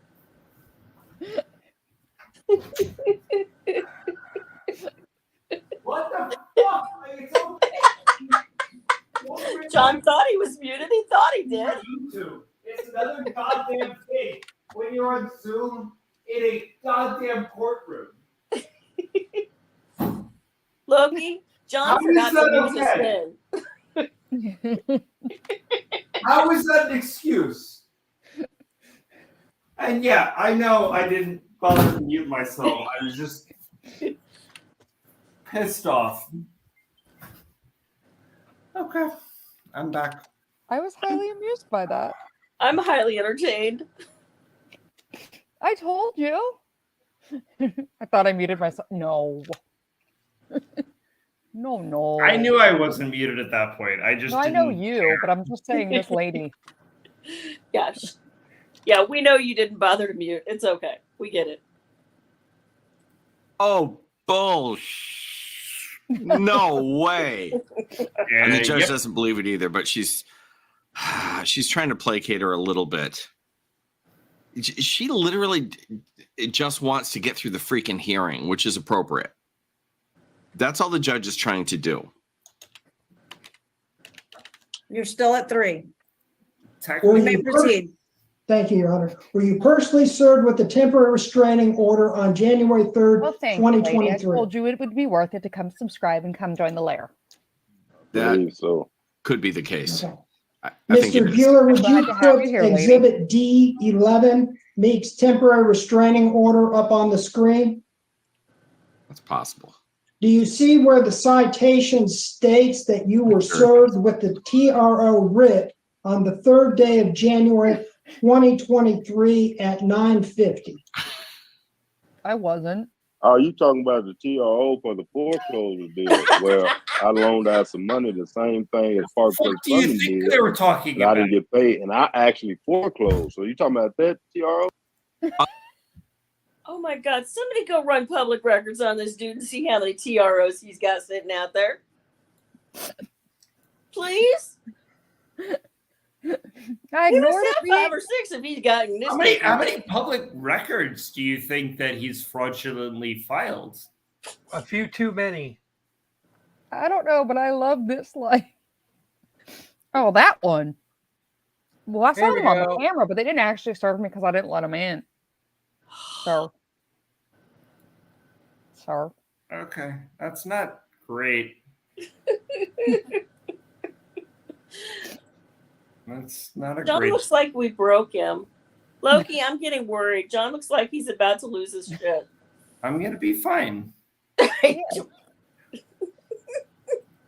Loki. Objection, non-responsive. Instruct the witness to answer the question. That's how this is done. I'm talking Park Place about. Funding did the exact same thing that I did. Like if Park Place Funding did it, I'm doing the exact same thing Park Place Funding did. Because we're hard Monday Stop talking. Oh, I'm gonna lose But my I freaking get mind. retained on it though, right? Like I get in trouble because I wanted to foreclose. That's what you're talking I'm about, talking. TRO? Oh yeah, I Okay, see it. so, Yeah, I see it. Your Honor, what? Please shut up.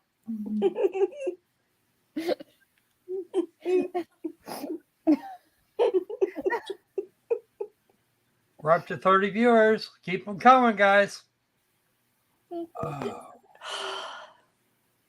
Why do you think that Mike and I have the exact same gesture? I just noticed that. it's cute. It's because you're baby, Mike. We've had this discussion. It's daddy and baby. Right. Somebody already brought that up. I know.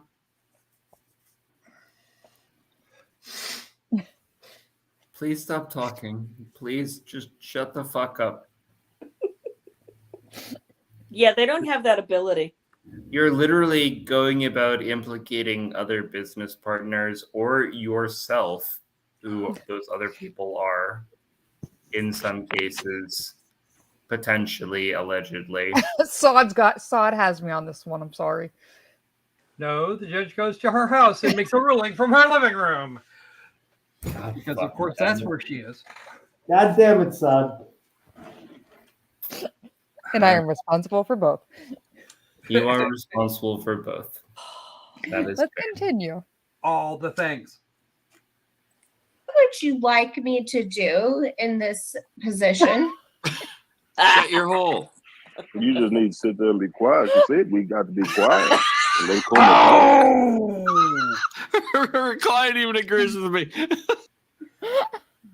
Damn. Oh, why can't they have the judge's response on that one? Because I'm sure that was Good a night, good Kara. response. Thank you for joining us. Good night, Kara. Thank you, Kara. Bye, Kara. Hey, Kara. Okay.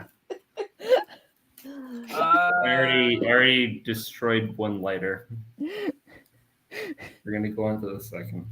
But John, Make sure to hit the likes, do all the YouTube things, go over and support John. He needs to buy a new lighter again. Oh, jeez. but you have to admit that was epic. Loki, What at you this need to point, do is I'm shut your hole. Loki, at this point, you are getting my therapy bills. Bye, Sod. Just all of them. And then are they need to get monetized? Or if I'm prepared to vote for you and John. Trust me, it does not bring in as much money as you think it does. We just need to go to the store and buy the 24 pack of Bic at Costco and ship them to you. Well, Fair enough. that would be like $15 total. Okay, but I'm just gonna say, I'm, you know what, my man over there. Judge, what do you want me to do? What you want to do is to shut out. Oh, thank you, Kara. I'm just happy that you've come over here and have joined and have become a member of the Lair. We love having you here. All right. Are you ready, John, for more? Haven't been quiet, told. No, but I've committed to getting through this, so let's do it. He's committed. Yes, Unless you have an objection under the rules of evidence or procedure, statute, case law, or constitution, one of the two that govern us. You've raised 3, but all right. I like you. You're nice lady. I like you. Well, thank you very much. When your client sucks up to the judge after he smacks you down, that's not good. I don't think I've ever seen Why that. didn't we have to write it All right. immediately the So second you I will start say nothing replaying and not the- represent my client. They Kuma just let him answer me the questions. Your Honor, may I proceed with my questions? Yeah. Did you offer D11? I haven't yet. I'm getting ready to. I'm just trying to get Mr. Meeks to tell me if he sees the citation that states he was served on January 3rd, 2023 at 9:50 a.m. The judge could ask if she's altered. Generally speaking, you would try to do that privately on a break or something like that if you really have those Generally concerns. speaking. The judge could go that direction. We talked about a breakout room. And that may actually happen, but I think we're on Zoom, so it's hard to ascertain, and it makes it very difficult. We talked about a breakout room. I wasn't Where's our sure. current, can I get see the the current paper that you timestamp got over there? right there. Okay. Do you remember being personally served by a Travis 1:17:05. County constable with this TRO, temporary restraining order application, and TRO on January 3rd, 2023 at 9:50? I just told you I wasn't served, Kuma. I've been telling you, don't keep asking me. I said, explain it. I wasn't served. Were you served with any paperwork on January 3rd, That's your fucking 2023 at 9:50 a.m.? I wasn't served. You probably had my agent was served, Ricky Henderson. He probably was served. I wasn't served. So you received no papers from any constable on January 3rd, 2023? No. Because don't they have cameras on their body where they can see you? Tell them run them cameras back. I have a citation returned by the constable that states that you were served on January 3rd, 2023 at 9:50 a.m. Well, Well, I that's wasn't not a served. question. Move along. Next question. Okay. Thanks, Greg. Did I show you this same citation at the hearing on January 11th, 2023? damn case. What you say it again? Okay. Did I show you a copy of the same writ of TRO and citation at our hearing on January 12th, 2023? You said that you showed me? Yes. No, you didn't show me anything. Did you attend a hearing on January 12th, 2023? Yes, and then that's why we're here today. That we scheduled it for today. Exactly. And during that hearing, you remember me showing you a PowerPoint presentation? A PowerPoint? Yes, a PowerPoint presentation like I did earlier. Play stupid more. Play stupid games, win stupid prizes over and the over. stupid prize is coming up very rapidly. There will be deaths. Loki, I feel like I'm you when I say that. Mhm. I feel like that's something straight out of your mouth. It usually is. Right now, the lawyer is playing fuck around and find out because that's just a thing.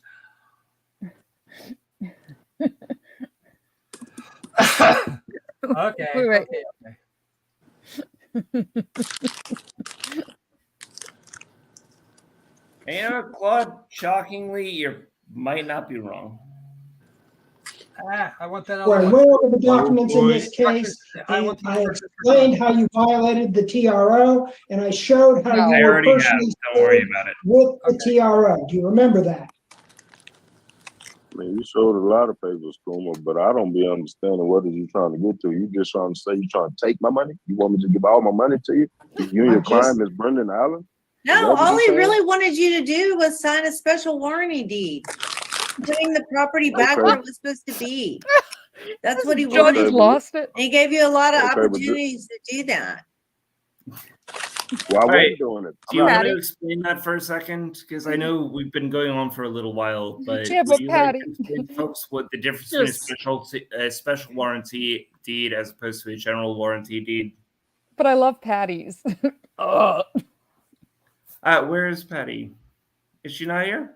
Yeah, she's there. He's been muted for. I'm here. I'm having popcorn and I'm making noise. Okay, but Can Patty, you we want your explain the difference between a special warranty, a general warranty, and a quitclaim deed? It's too late at night for this, but a special warranty basically undoes your screw up.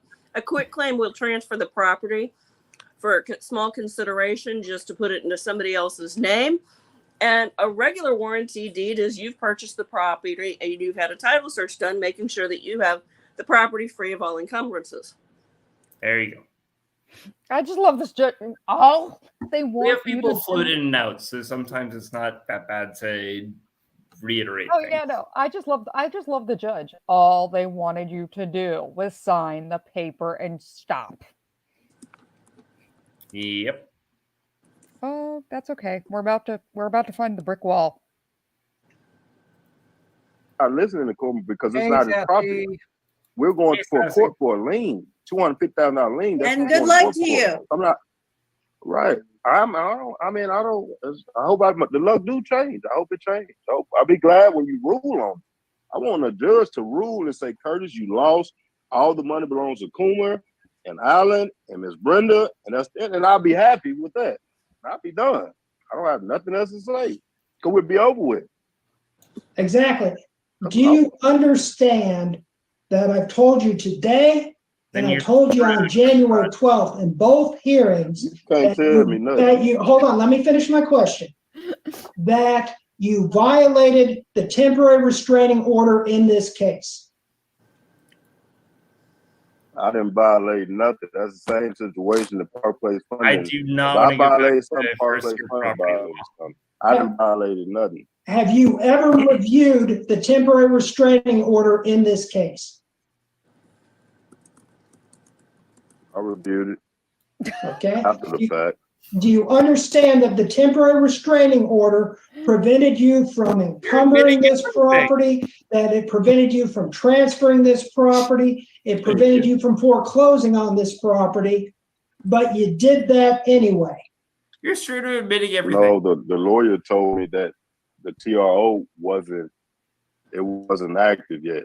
So it wouldn't stop me from foreclosing on the So property. you decided to try and They rush said the the TRO fucking transfer. is coming, but it wasn't active at the time. So the lawyers, I'm hiring all these lawyers and paying them, and they tell me what to do, but it looked like all the lawyers tell me wrong. And that could be, Mr. Meeks. It's the lawyer's fault. The lawyer told me.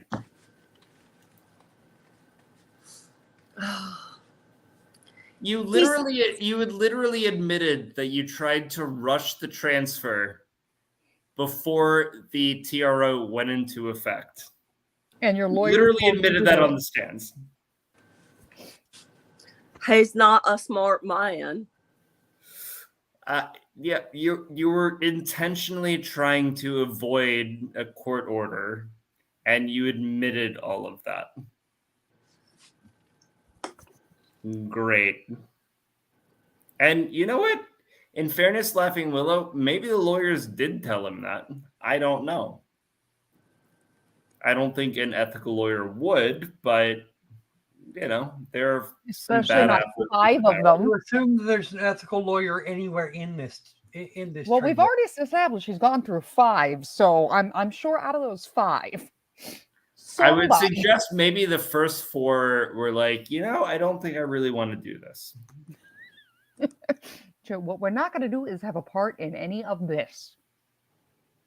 So that at least Just so we're clear, you were aware of the TRO before you transferred the property, the Denfield Don't worry. property, on January 3rd, 2023. Is that It correct? gets worse. No. You say, was I aware of it? Don't say that. Yes. Patty, yes, we will. Objection. We'll do it What's all. your objection? How could this Patty, get Iris, worse? I'll have you It's on. We'll all asked do it and together. answered, and it also assumes facts not in evidence. Overruled and No. overruled. Yeah. Uh-oh, she's on there. She talked again. No, Kuma. How could this Well, get you worse? just said you consulted an attorney regarding the TRO. You had the Denfield property transferred. Wait and see. So how did you consult? How did you consult an attorney regarding the TRO and then have the property transferred? An objection to counsel testifying. Facts are not admitted in evidence, It's Your a Honor. question. Can you rephrase that, please? And are you still gonna use this service? This, or did you offer it? Is this D11? Yes, Your Honor. It's hard We- for me to see the witnesses, and I'm supposed to be evaluating the credibility of the witnesses, and She it's sounds taking up a drunk. lot of space. Okay, thank you, Your Honor. We offer Defendant's Exhibit D11, the Meeks temporary restraining order writ into evidence. Any objection? Absolute objection. It is a forgery. So, John. What? John, I have a question. What's an absolute objection? I mean, like, I've heard of objection hearsay, objection facts not in evidence, objection. Absolutely. Like, she literally just said absolutely all the objections. No. So here's what happens when you deal with people that are very stupid.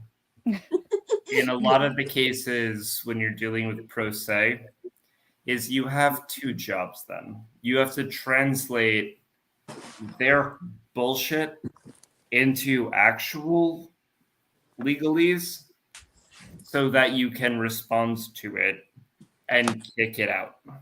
So then you basically have to do half of their job for them. But nobody's pro se. She's a lawyer. Yeah, well, you know what? That's probably a short-lived profession. She's been licensed since 1999.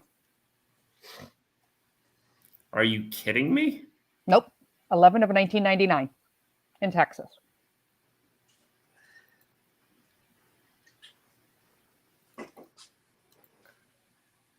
Hang on, I need a second. Absolutely. All the objections. This is the same woman that folks were looking into to see if there were any. Yeah. There were no disciplinary violations. No, not yet. No. Okay. Objections, all of them. Absolutely.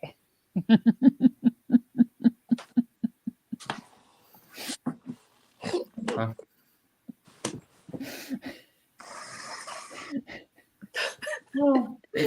If you will be so kind as to entertain our current client base, I am actually going to mute this one because Sure. It's Yeah, I got you.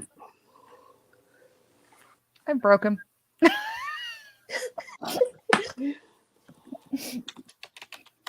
Although Patty, I don't know how I should take it to their people that were like, I can't tell if it's Loki being obnoxious And imitating the drunk lawyer or the drunk lawyer?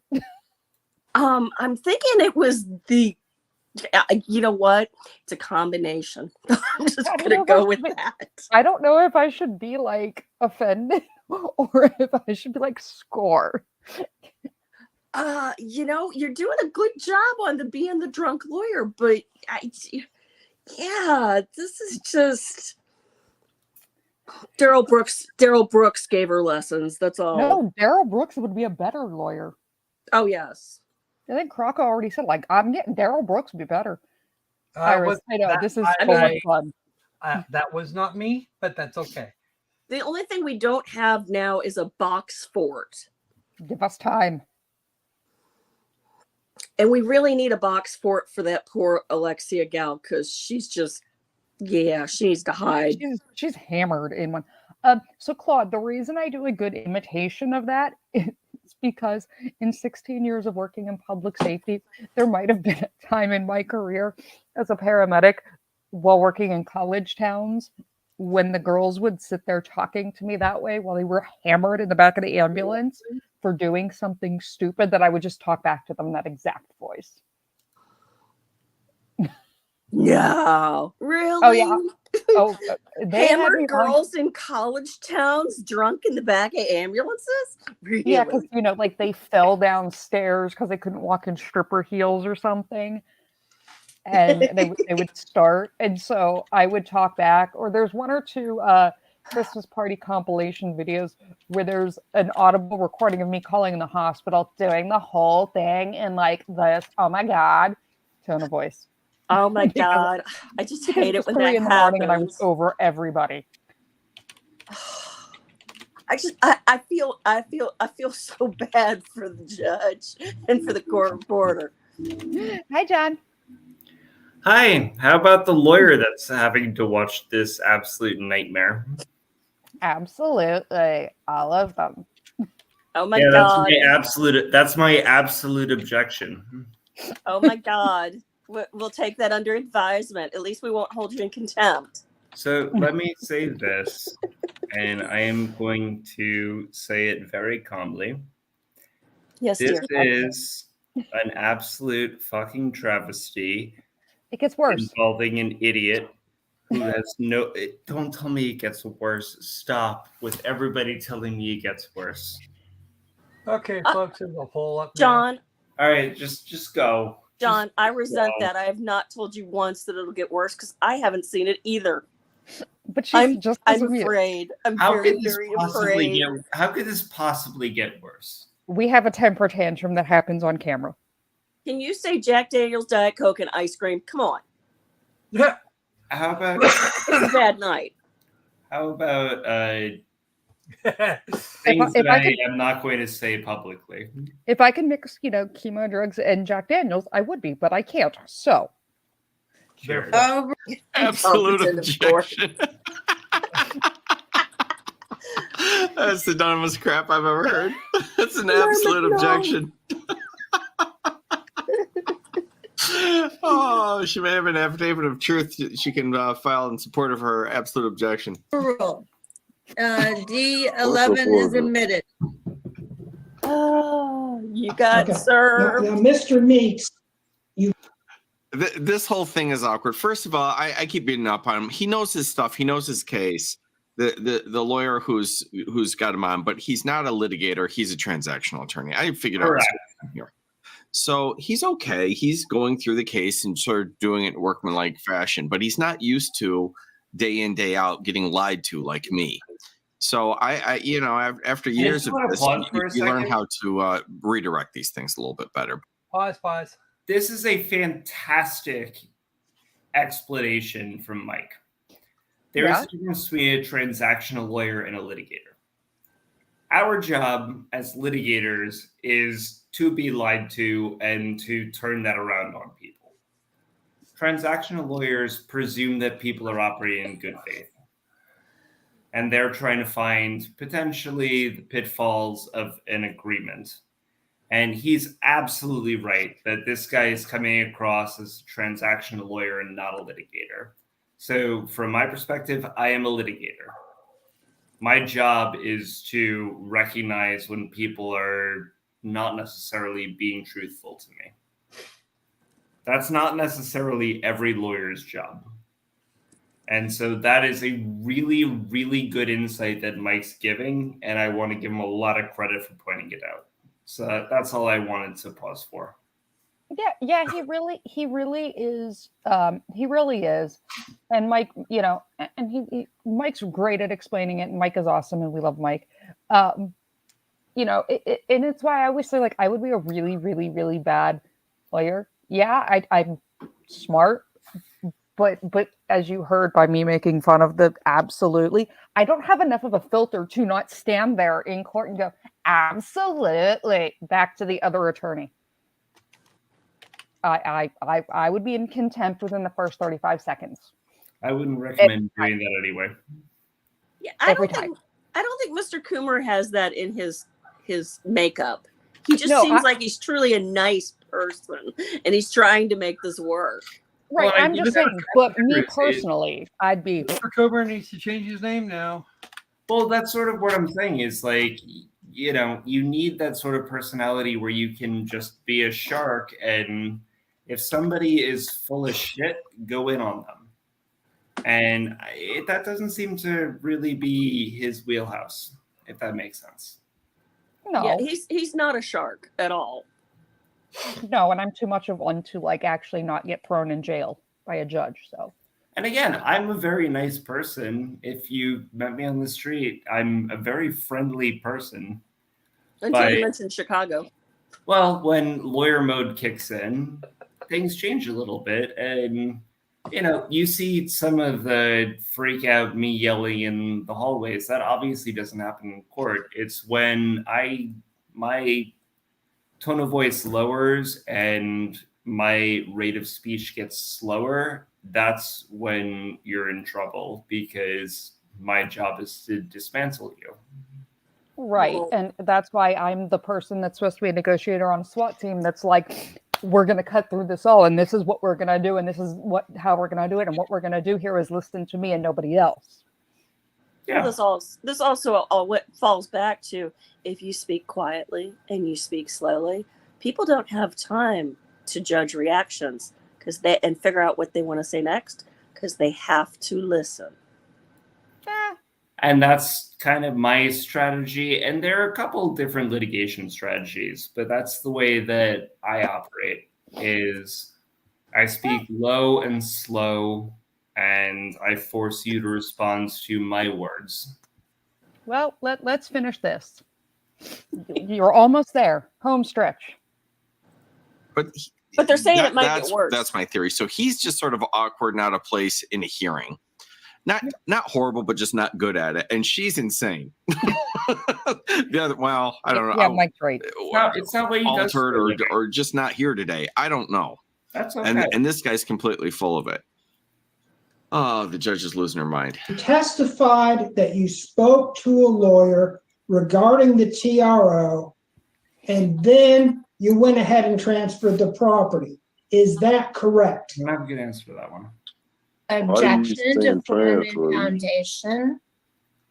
Objection, form Overruled. and foundation. Which lawyer, counsel, if you would rephrase? Thomas, don't ever Please. compare me to Al Gore again. Any lawyer. He wants to proceed. Which lawyer? It counts. You're speaking out of turn again. You're being warned. If you would rephrase. What was the question?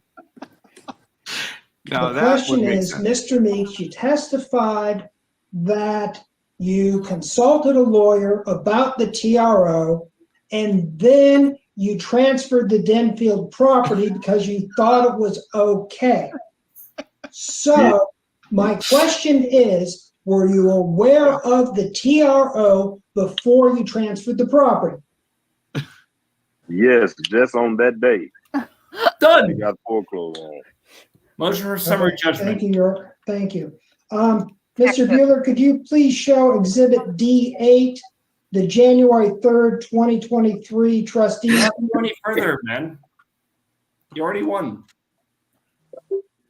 I just got disconnected. We can still hear you. Hi Mr. there. Meeks, Hi there. Mr. You know what? Meeks, I just got disconnected. Mr. Meeks, can you, do you recognize Exhibit D8, the January 3rd, 2023 trustees deed? Yeah, Sud, you're absolutely Yes. right. Summary judgment right Okay. now. We're done. And do you see on page 1 where it says the trustees deed and the date January 3rd, 2023? I see it.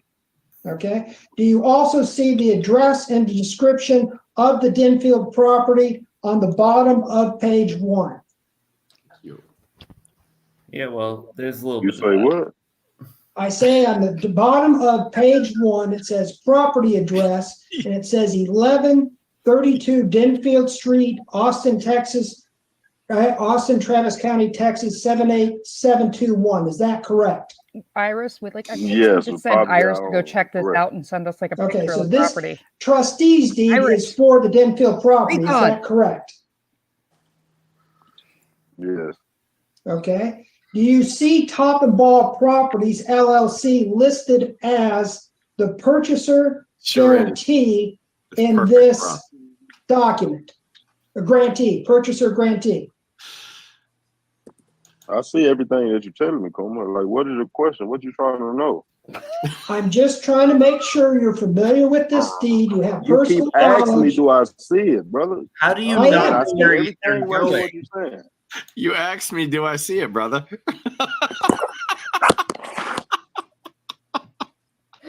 How do you it not know where they're it keeps going? getting better. Okay, so you agree with me that this trustee deed has Top and Ball I Property? don't agree with you with anything. I didn't say I agree with you. I said I see it. I don't agree with you with anything that you said. I don't agree with you with nothing. Okay. Because you don't have no money involved. You're just trying to scheme and get money out of somebody. That's what you're trying to do. But I Okay, just want the judge to go ahead and rule Oh my on the God. situation so we can be through with it. Okay, So, Mr. I Meeks. want to go give me a life sentence. Say, hey, Curtis, you get a life sentence. Rule Yeah. that. Mr. Meeks, You did have a license. who is listed as the purchaser grantee on this document? Is it Top and Ball Properties LLC? Iris, I pulled it. I went ahead and sent it to Caraco. Say, is it Top and Ball You say the grantee, the owner? Did I get it? Yes, the He purchaser doesn't grantee. understand any of these things. Yeah. He literally Okay, doesn't. Top and Ball Properties LLC. Let's move to page 2 of Exhibit D8. Do you see the time of the sale as 11:07 a.m.? Is that correct? You say what? It says that the sale time is 11:07 a.m. and the sale date is I don't- January 3rd, 2023. Is that correct? That's what it says on this paper right there. Okay. And do you agree that this was less than 2 hours from the time that you were served with the TRO? Oh my God. I wasn't served, so I don't know what Okay. you're talking about at that time. Okay, it's less than 2 hours from 9:50 a.m. on January 3rd, 2023. Is that correct? Objection, Austin answered. Overruled. Yeah, I Mr. rule Meeks, that do you too. also see in this trustee's deed marked as Exhibit D8 where it says Curtis Meeks, mortgagee, directed Ricky Henderson, trustee, to administer the trust 2 hours. provisions? Okay, yeah, I see that. Is this statement in the deed correct? Did you direct Ricky Henderson to default on a deed of trust and to administer the trustee provisions? And it still gets worse. Yeah, he was at Objection, work. How can it still get worse? objection. I advise you to take the Fifth Amendment, Curtis. What? But he didn't. Where we at with it now, Kuma? And either you're going to take the Fifth Amendment or you're going to answer my question.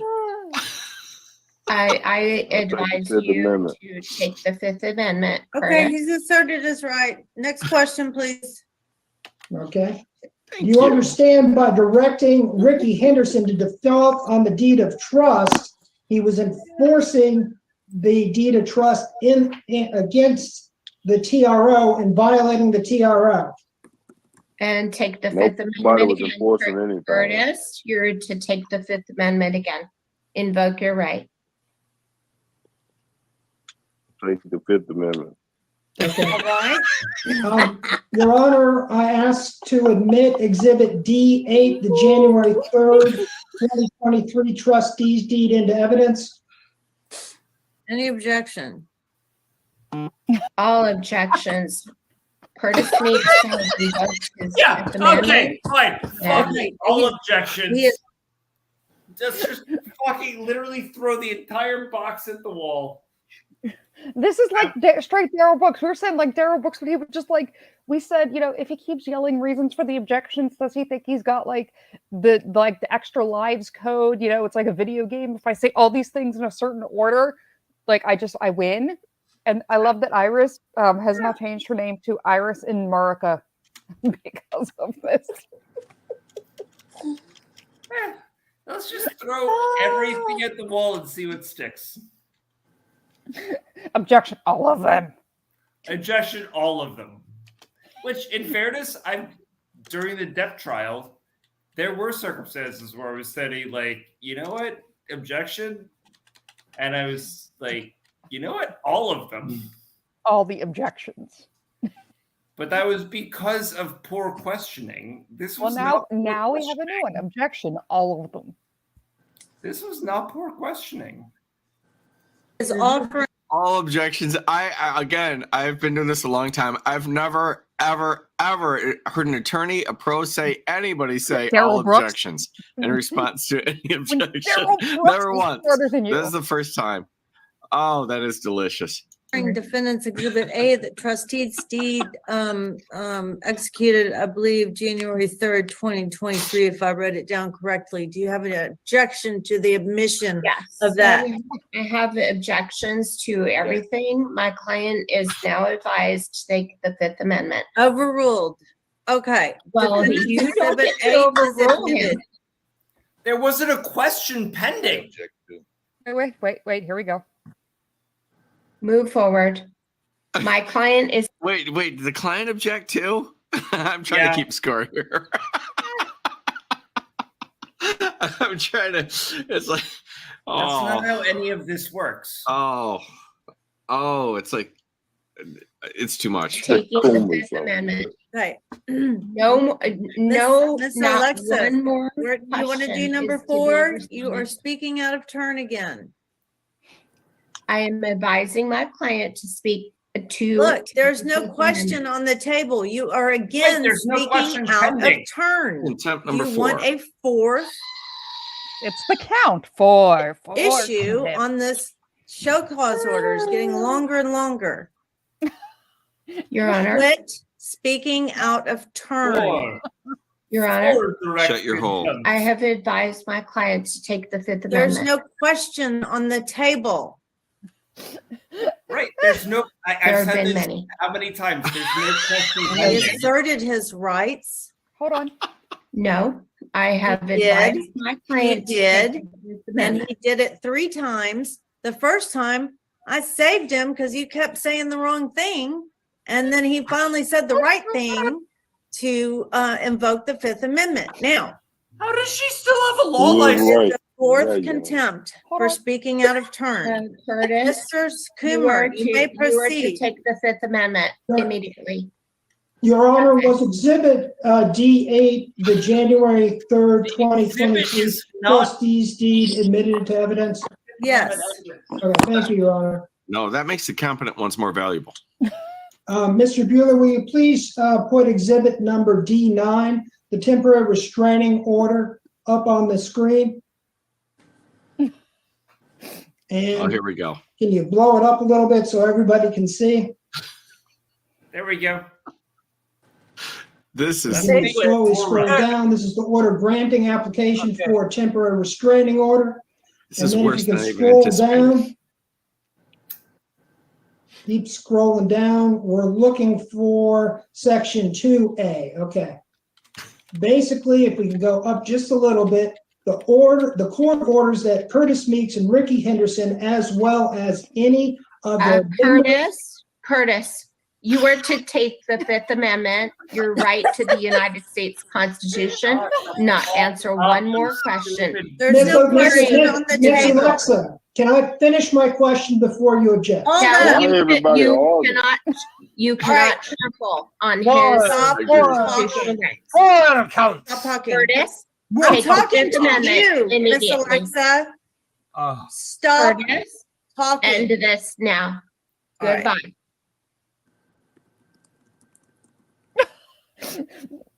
Yes. Okay. Mr. Meeks, what I'm showing you is exhibit number D9, which is the temporary restraining order issued in this case on December 30th, 2023. Have you ever seen this document before? Malpractice. wrong. I plead the fifth. Okay. And do you remember me showing you this document at the January 12th, 2023 hearing? I plead the fifth. No, plead the fifth. Good job. Okay. And Oh, wait, sure yep, did. she's gone. if we It was a can rage Let the quit. record reflect that Ms. Alexis has dropped off. She quit. She raged. Thank you, Robert. And could you I don't know what to do about that. I've never seen it before, Your Honor, but this case is a lot of firsts for me, and it's confusing, but I just want to get through and do what we need to do. She rage quit. You can't get through. Come on, Literally because a you rage just- quit the chat. Okay. Mr. Meeks had a lawyer, although she, in my opinion, was not doing great. No, she Still, wasn't. he's entitled to a she lawyer, was not. and she made an appearance. How do we continue without her? She literally just quit. That's the I could situation. refer, okay, the court is continuing in this case on its own motion. We are going to be in recess. That is the order of the court for now. She literally up and rage quit. Yep. That's what literally happens. Yes, she up and rage quit. That's what she said. We're done. Gone. Okay, I have. Did you hear her say at the end, like, we're done with this?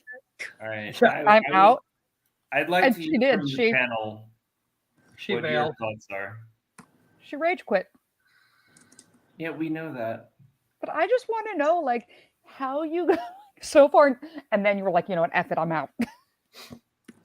Okay, so the poll I put John? up late in the game here was, will John go completely insane before the end? Yes, 72%. No, it'll be the Crocker Squirrel at 27%, and no, 0.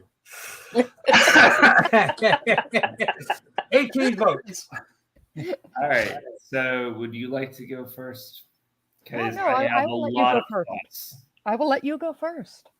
No, I think it would be better if I let Okay, Patty, let's go, Patty. my fellow contributors go.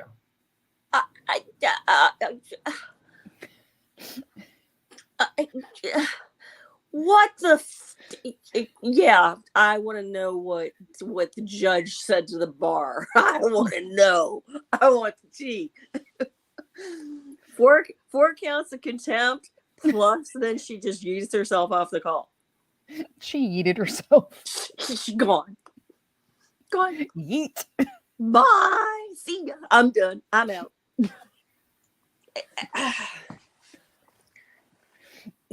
Yeah. So, I mean, my thought on this, I can tell you exactly, and most of you guys will understand. I kind of would have paid money for this to have been in front of Judge Simpson instead, or yes. Judge Manning.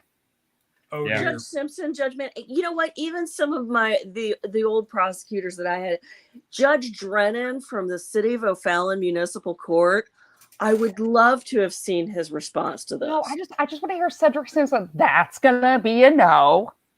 That's a no. Oh, yeah. Well, That's Judge a Drennan would have no. looked at her and said, "Ma'am, you just need to be quiet. Sit down, be quiet." I mean, we would have gotten a that's a no. And if it had been Alex Manning, she would have been yelling about Chick-fil-A, stay out of her county, and that she never wants to hear about oral sex ever again. Which was one of her latest rants in a domestic.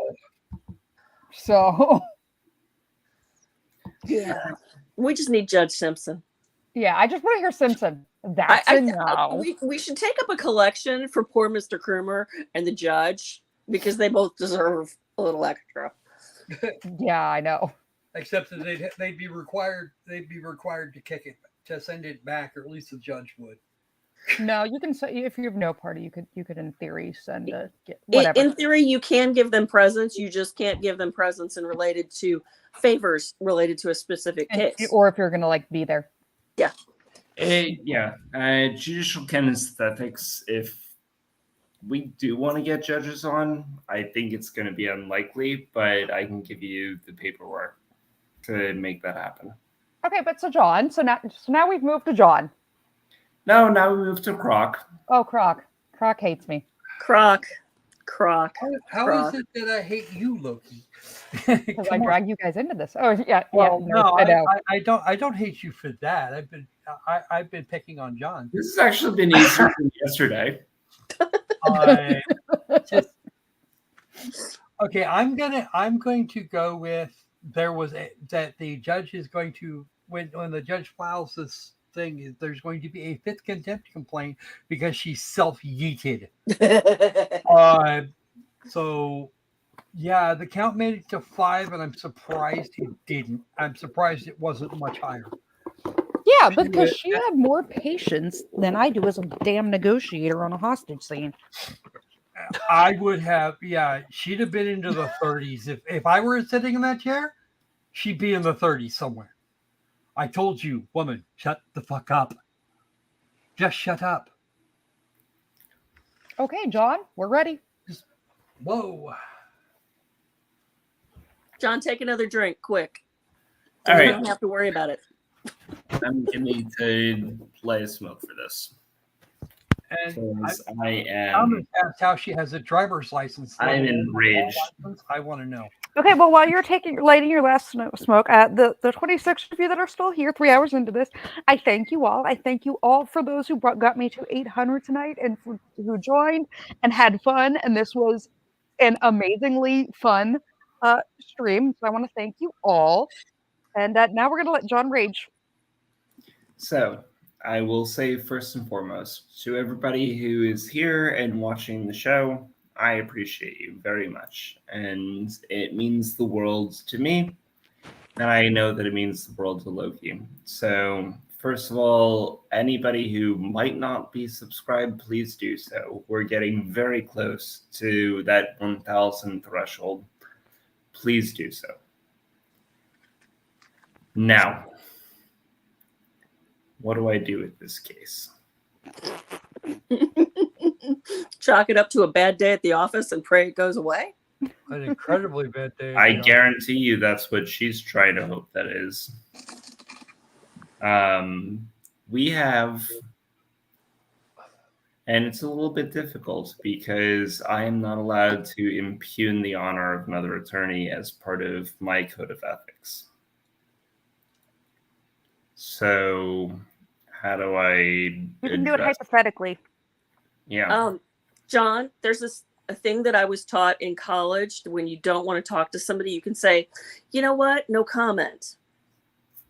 Yeah, I could, but No, he can talk about it hypothetically. I offered Loki my time and energy for about almost 3.5 hours now. And so, he can talk about it hypothetically. So hypothetically, an attorney that shows up in the representation of a client who is not competent to do so because of whatever circumstance. I don't know in this particular circumstance whether it was a combination of alcohol and Xanax, or if it was just alcohol, or medical, or whatever it was, or they were having a medical emergency and were not particularly competent to do so. It is your ethical obligation to inform the judge that you are not capable of adequately representing your client, and then to at least request a continuance or withdraw. And it doesn't have to be both or either. I mean, it's very simple if it's something like, a bad reaction because you were prescribed new medication, to request a continuance. And as a matter of professional courtesy, most lawyers will give that to you. She did not do that today in what we saw. At all. That's what I have an issue with, is not necessarily that she was incapable of representing your client. It's that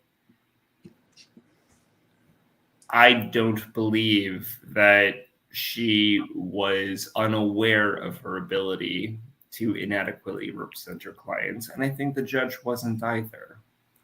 And your client shouldn't suffer because you're not doing great. No, this was actually a lot easier than yesterday. For different Honestly. reasons. Because I think that she wasn't doing well for whatever reason, and I don't know what the reason is. And some of those could be totally understandable. Could be. But she didn't do what you're supposed to as an attorney, and at least withdraw for the day, request a continuance, say, I'm not feeling well today, or whatever. And even if it's in the middle of a hearing, I mean, I had a colleague of mine that straight up had a heart attack and died in front of the jury. Ouch. These sort of things happen. This is life. Or, excuse me, I should rephrase and say I have a friend of a colleague who did.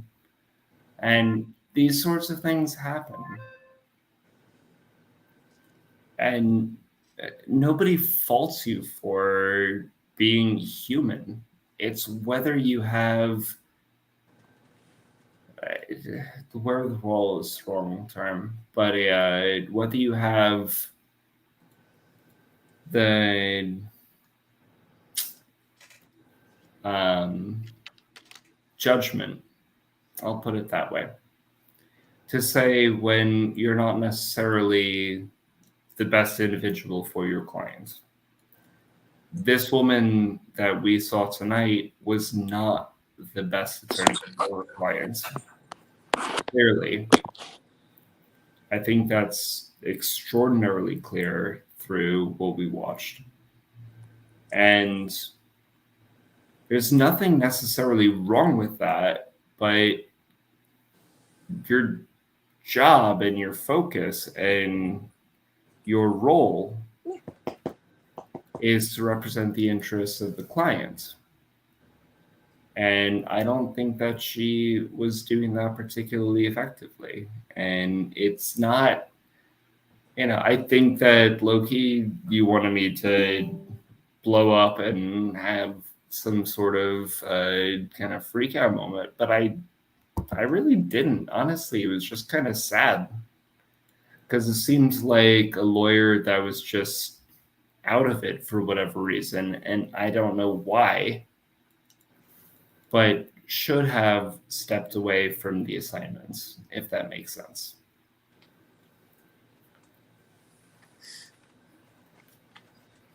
So I don't know what to tell you. I don't have a big freak out, blow up reaction to this one. Was it more or less than I expected? Yeah, it was less than I expected, honestly. Because it was, I don't want to say incompetence, but it was somebody that seemed like they were impaired, trying to practice law. And that's not fair or right to a client. So I have a problem with that. And I can get mad about that, but the outcome seemed ultimately to be mostly what it ought to have been anyway. So I don't know what there is really to get angry about. I think that she was appropriately. I don't know if she was appropriately disciplined, which would be my question. Or at all. But that would actually take some time, if I'm not mistaken. And Not and this was necessarily. just earlier this month. Not necessarily. First, you'd actually have to have a complaint. And I don't think that somebody in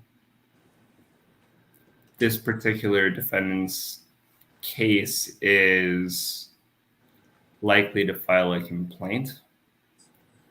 Yeah, it's one of the similar reasons why the lowest medical malpractice insurance is for psychiatrists is because they get sued less frequently because the plaintiffs have less capacity to actually file a competent or find counsel to file a competent complaint, and they tend not to be great witnesses. It's an unfortunate reality, but it is the reality, and I think that it would be foolish for us not to recognize that.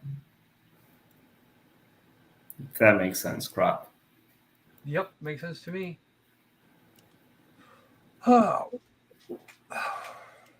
Unfortunately, I think we've all been in a situation where we were not at our best. We should not have been doing what we were doing. And we knew it. And we knew we were in over our heads. But you go in and do the best you can because sometimes there's nobody to take your place.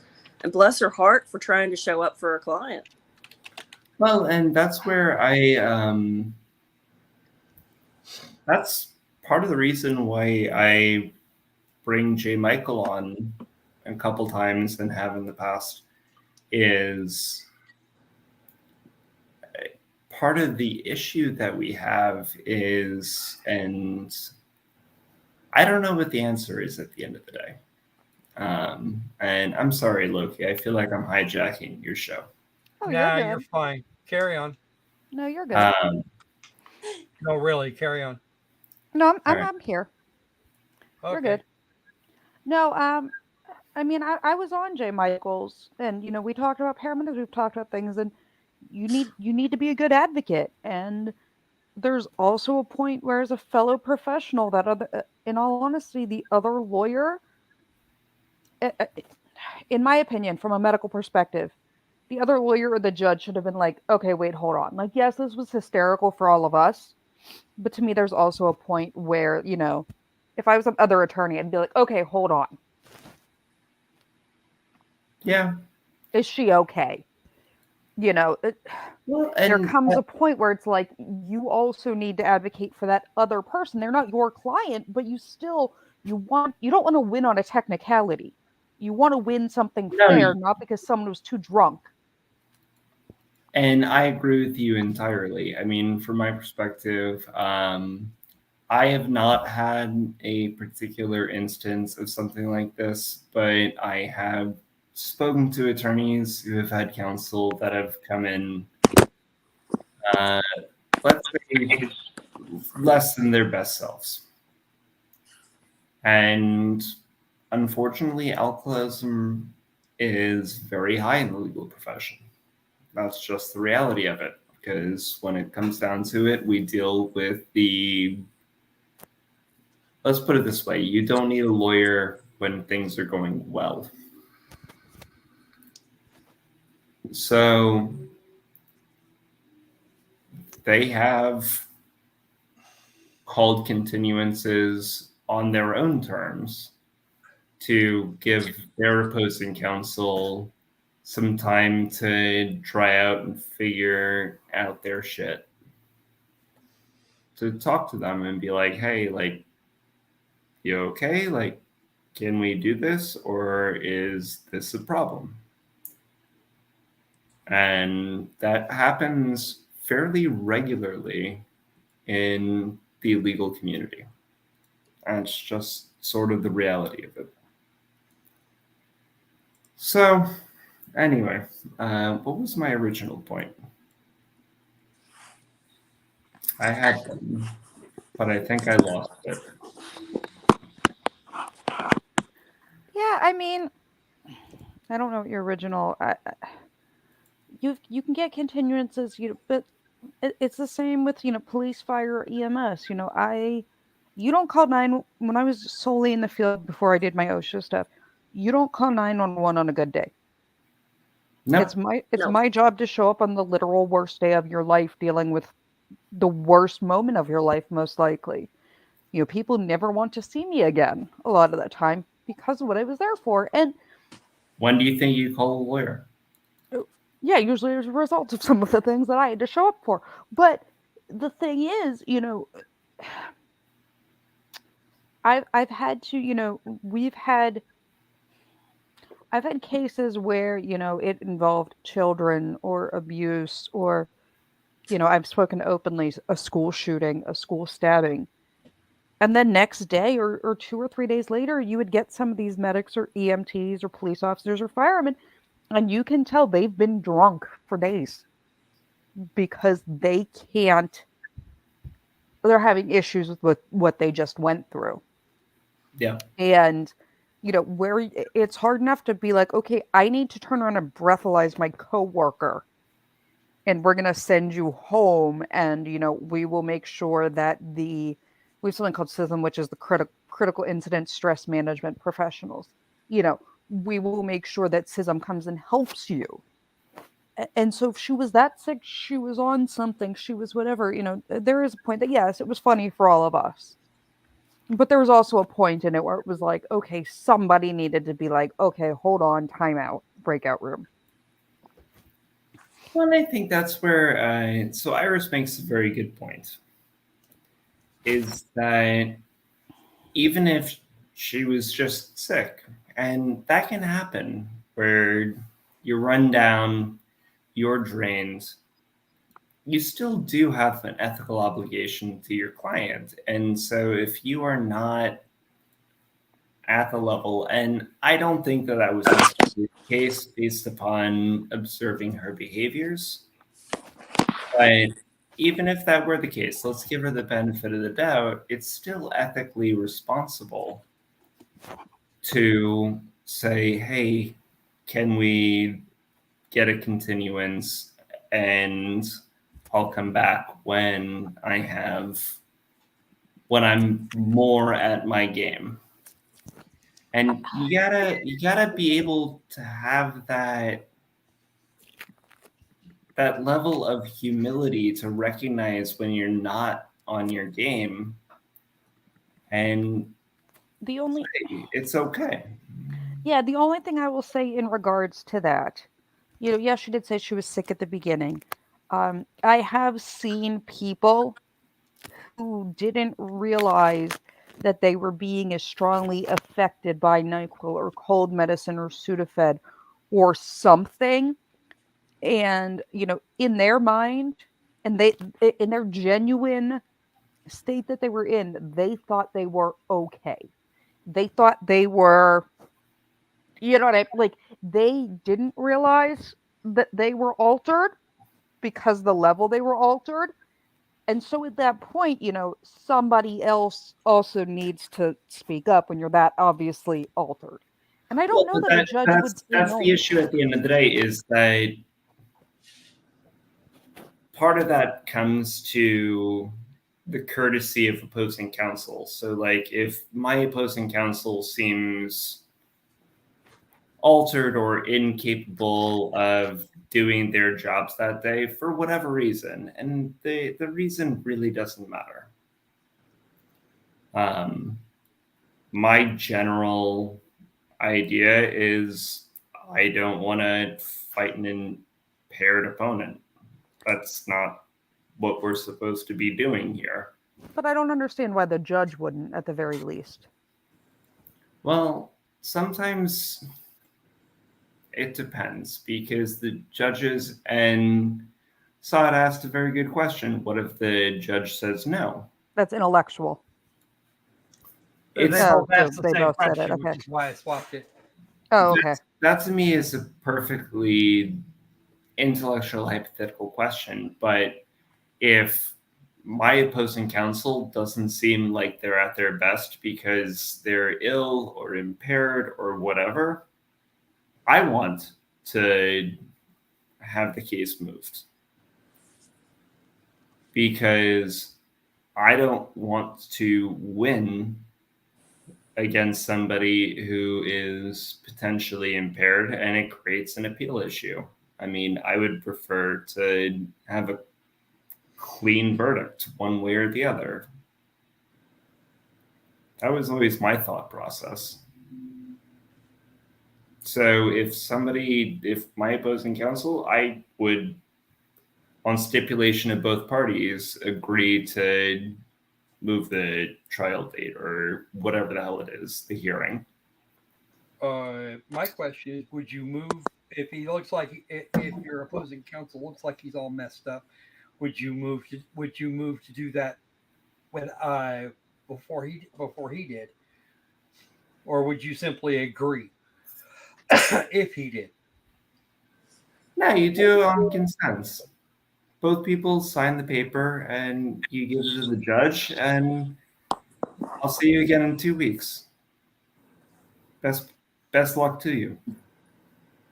That doesn't hurt anyone.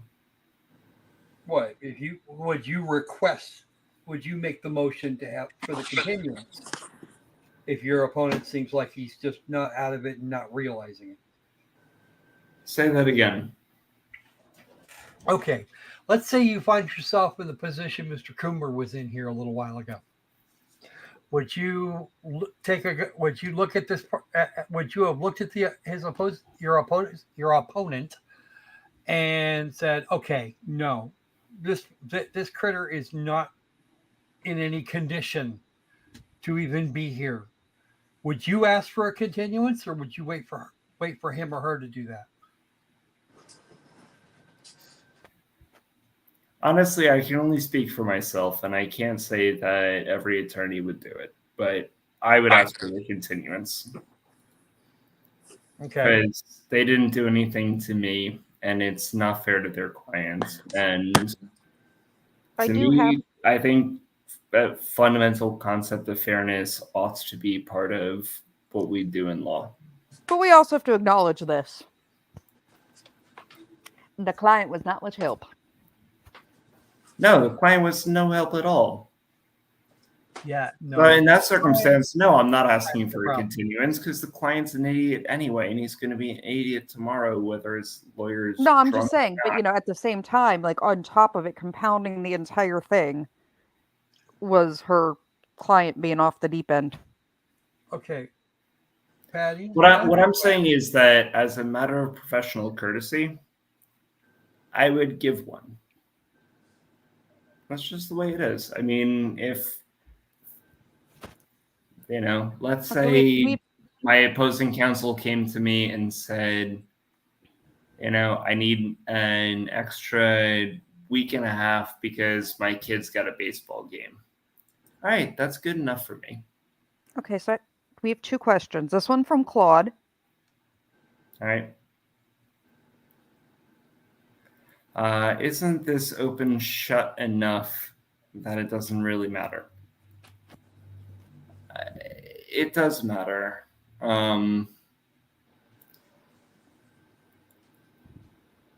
Everybody is entitled to their day in court. Do I think that this is a question as a matter of law that can be solved relatively easily without much factual finding beyond what they presented? Yeah, I think that it is. Isn't that close to being unethical by asserting that your opponent isn't qualified at this time? I think if it's a good faith basis. I agree entirely. I think that the issue is not that I'm impugning the qualifications, honor, or integrity of my opponent.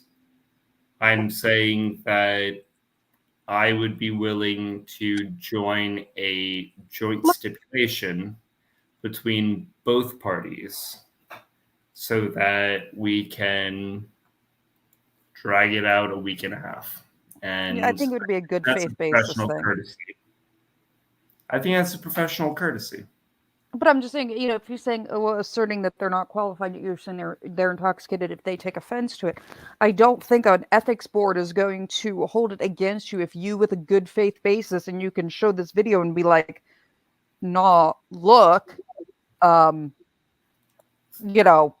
it's pretty obvious there's something going on. I, with a good faith basis, said this. I didn't say it to And I impugn. I didn't say know it what. openly." Well, that's my point. Is like, obviously, when it comes to, say, alcohol or other intoxicants, there is a certain stigma attached to it. But I don't know necessarily what it is. Maybe they were put on a new thyroid medication and it's causing certain results. I don't know. But I don't think that they're in their best state to represent their client at this time. And so, as a professional courtesy, and you don't even have to say any of that. All you have to do is there's one piece of paper, both sides sign it and say that, look, Your Honor, both parties agree that a 1.5 week extension on whatever the hell it is probably most appropriate. And then you talk to them on a personal level if you want to. Sometimes you don't have to. But, it doesn't have to be, it's not a whole big thing, and it doesn't create this issue of a lawyer in front of a judge acting inappropriately. Like, if my opposing counsel showed up drunk, I'd be like, look, let's just sign this paper. I'll go submit it, and we'll be done. And I'll see you in a week and a half. It's not the end of the world. Yeah.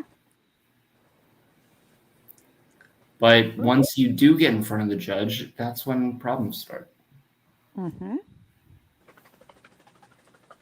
So.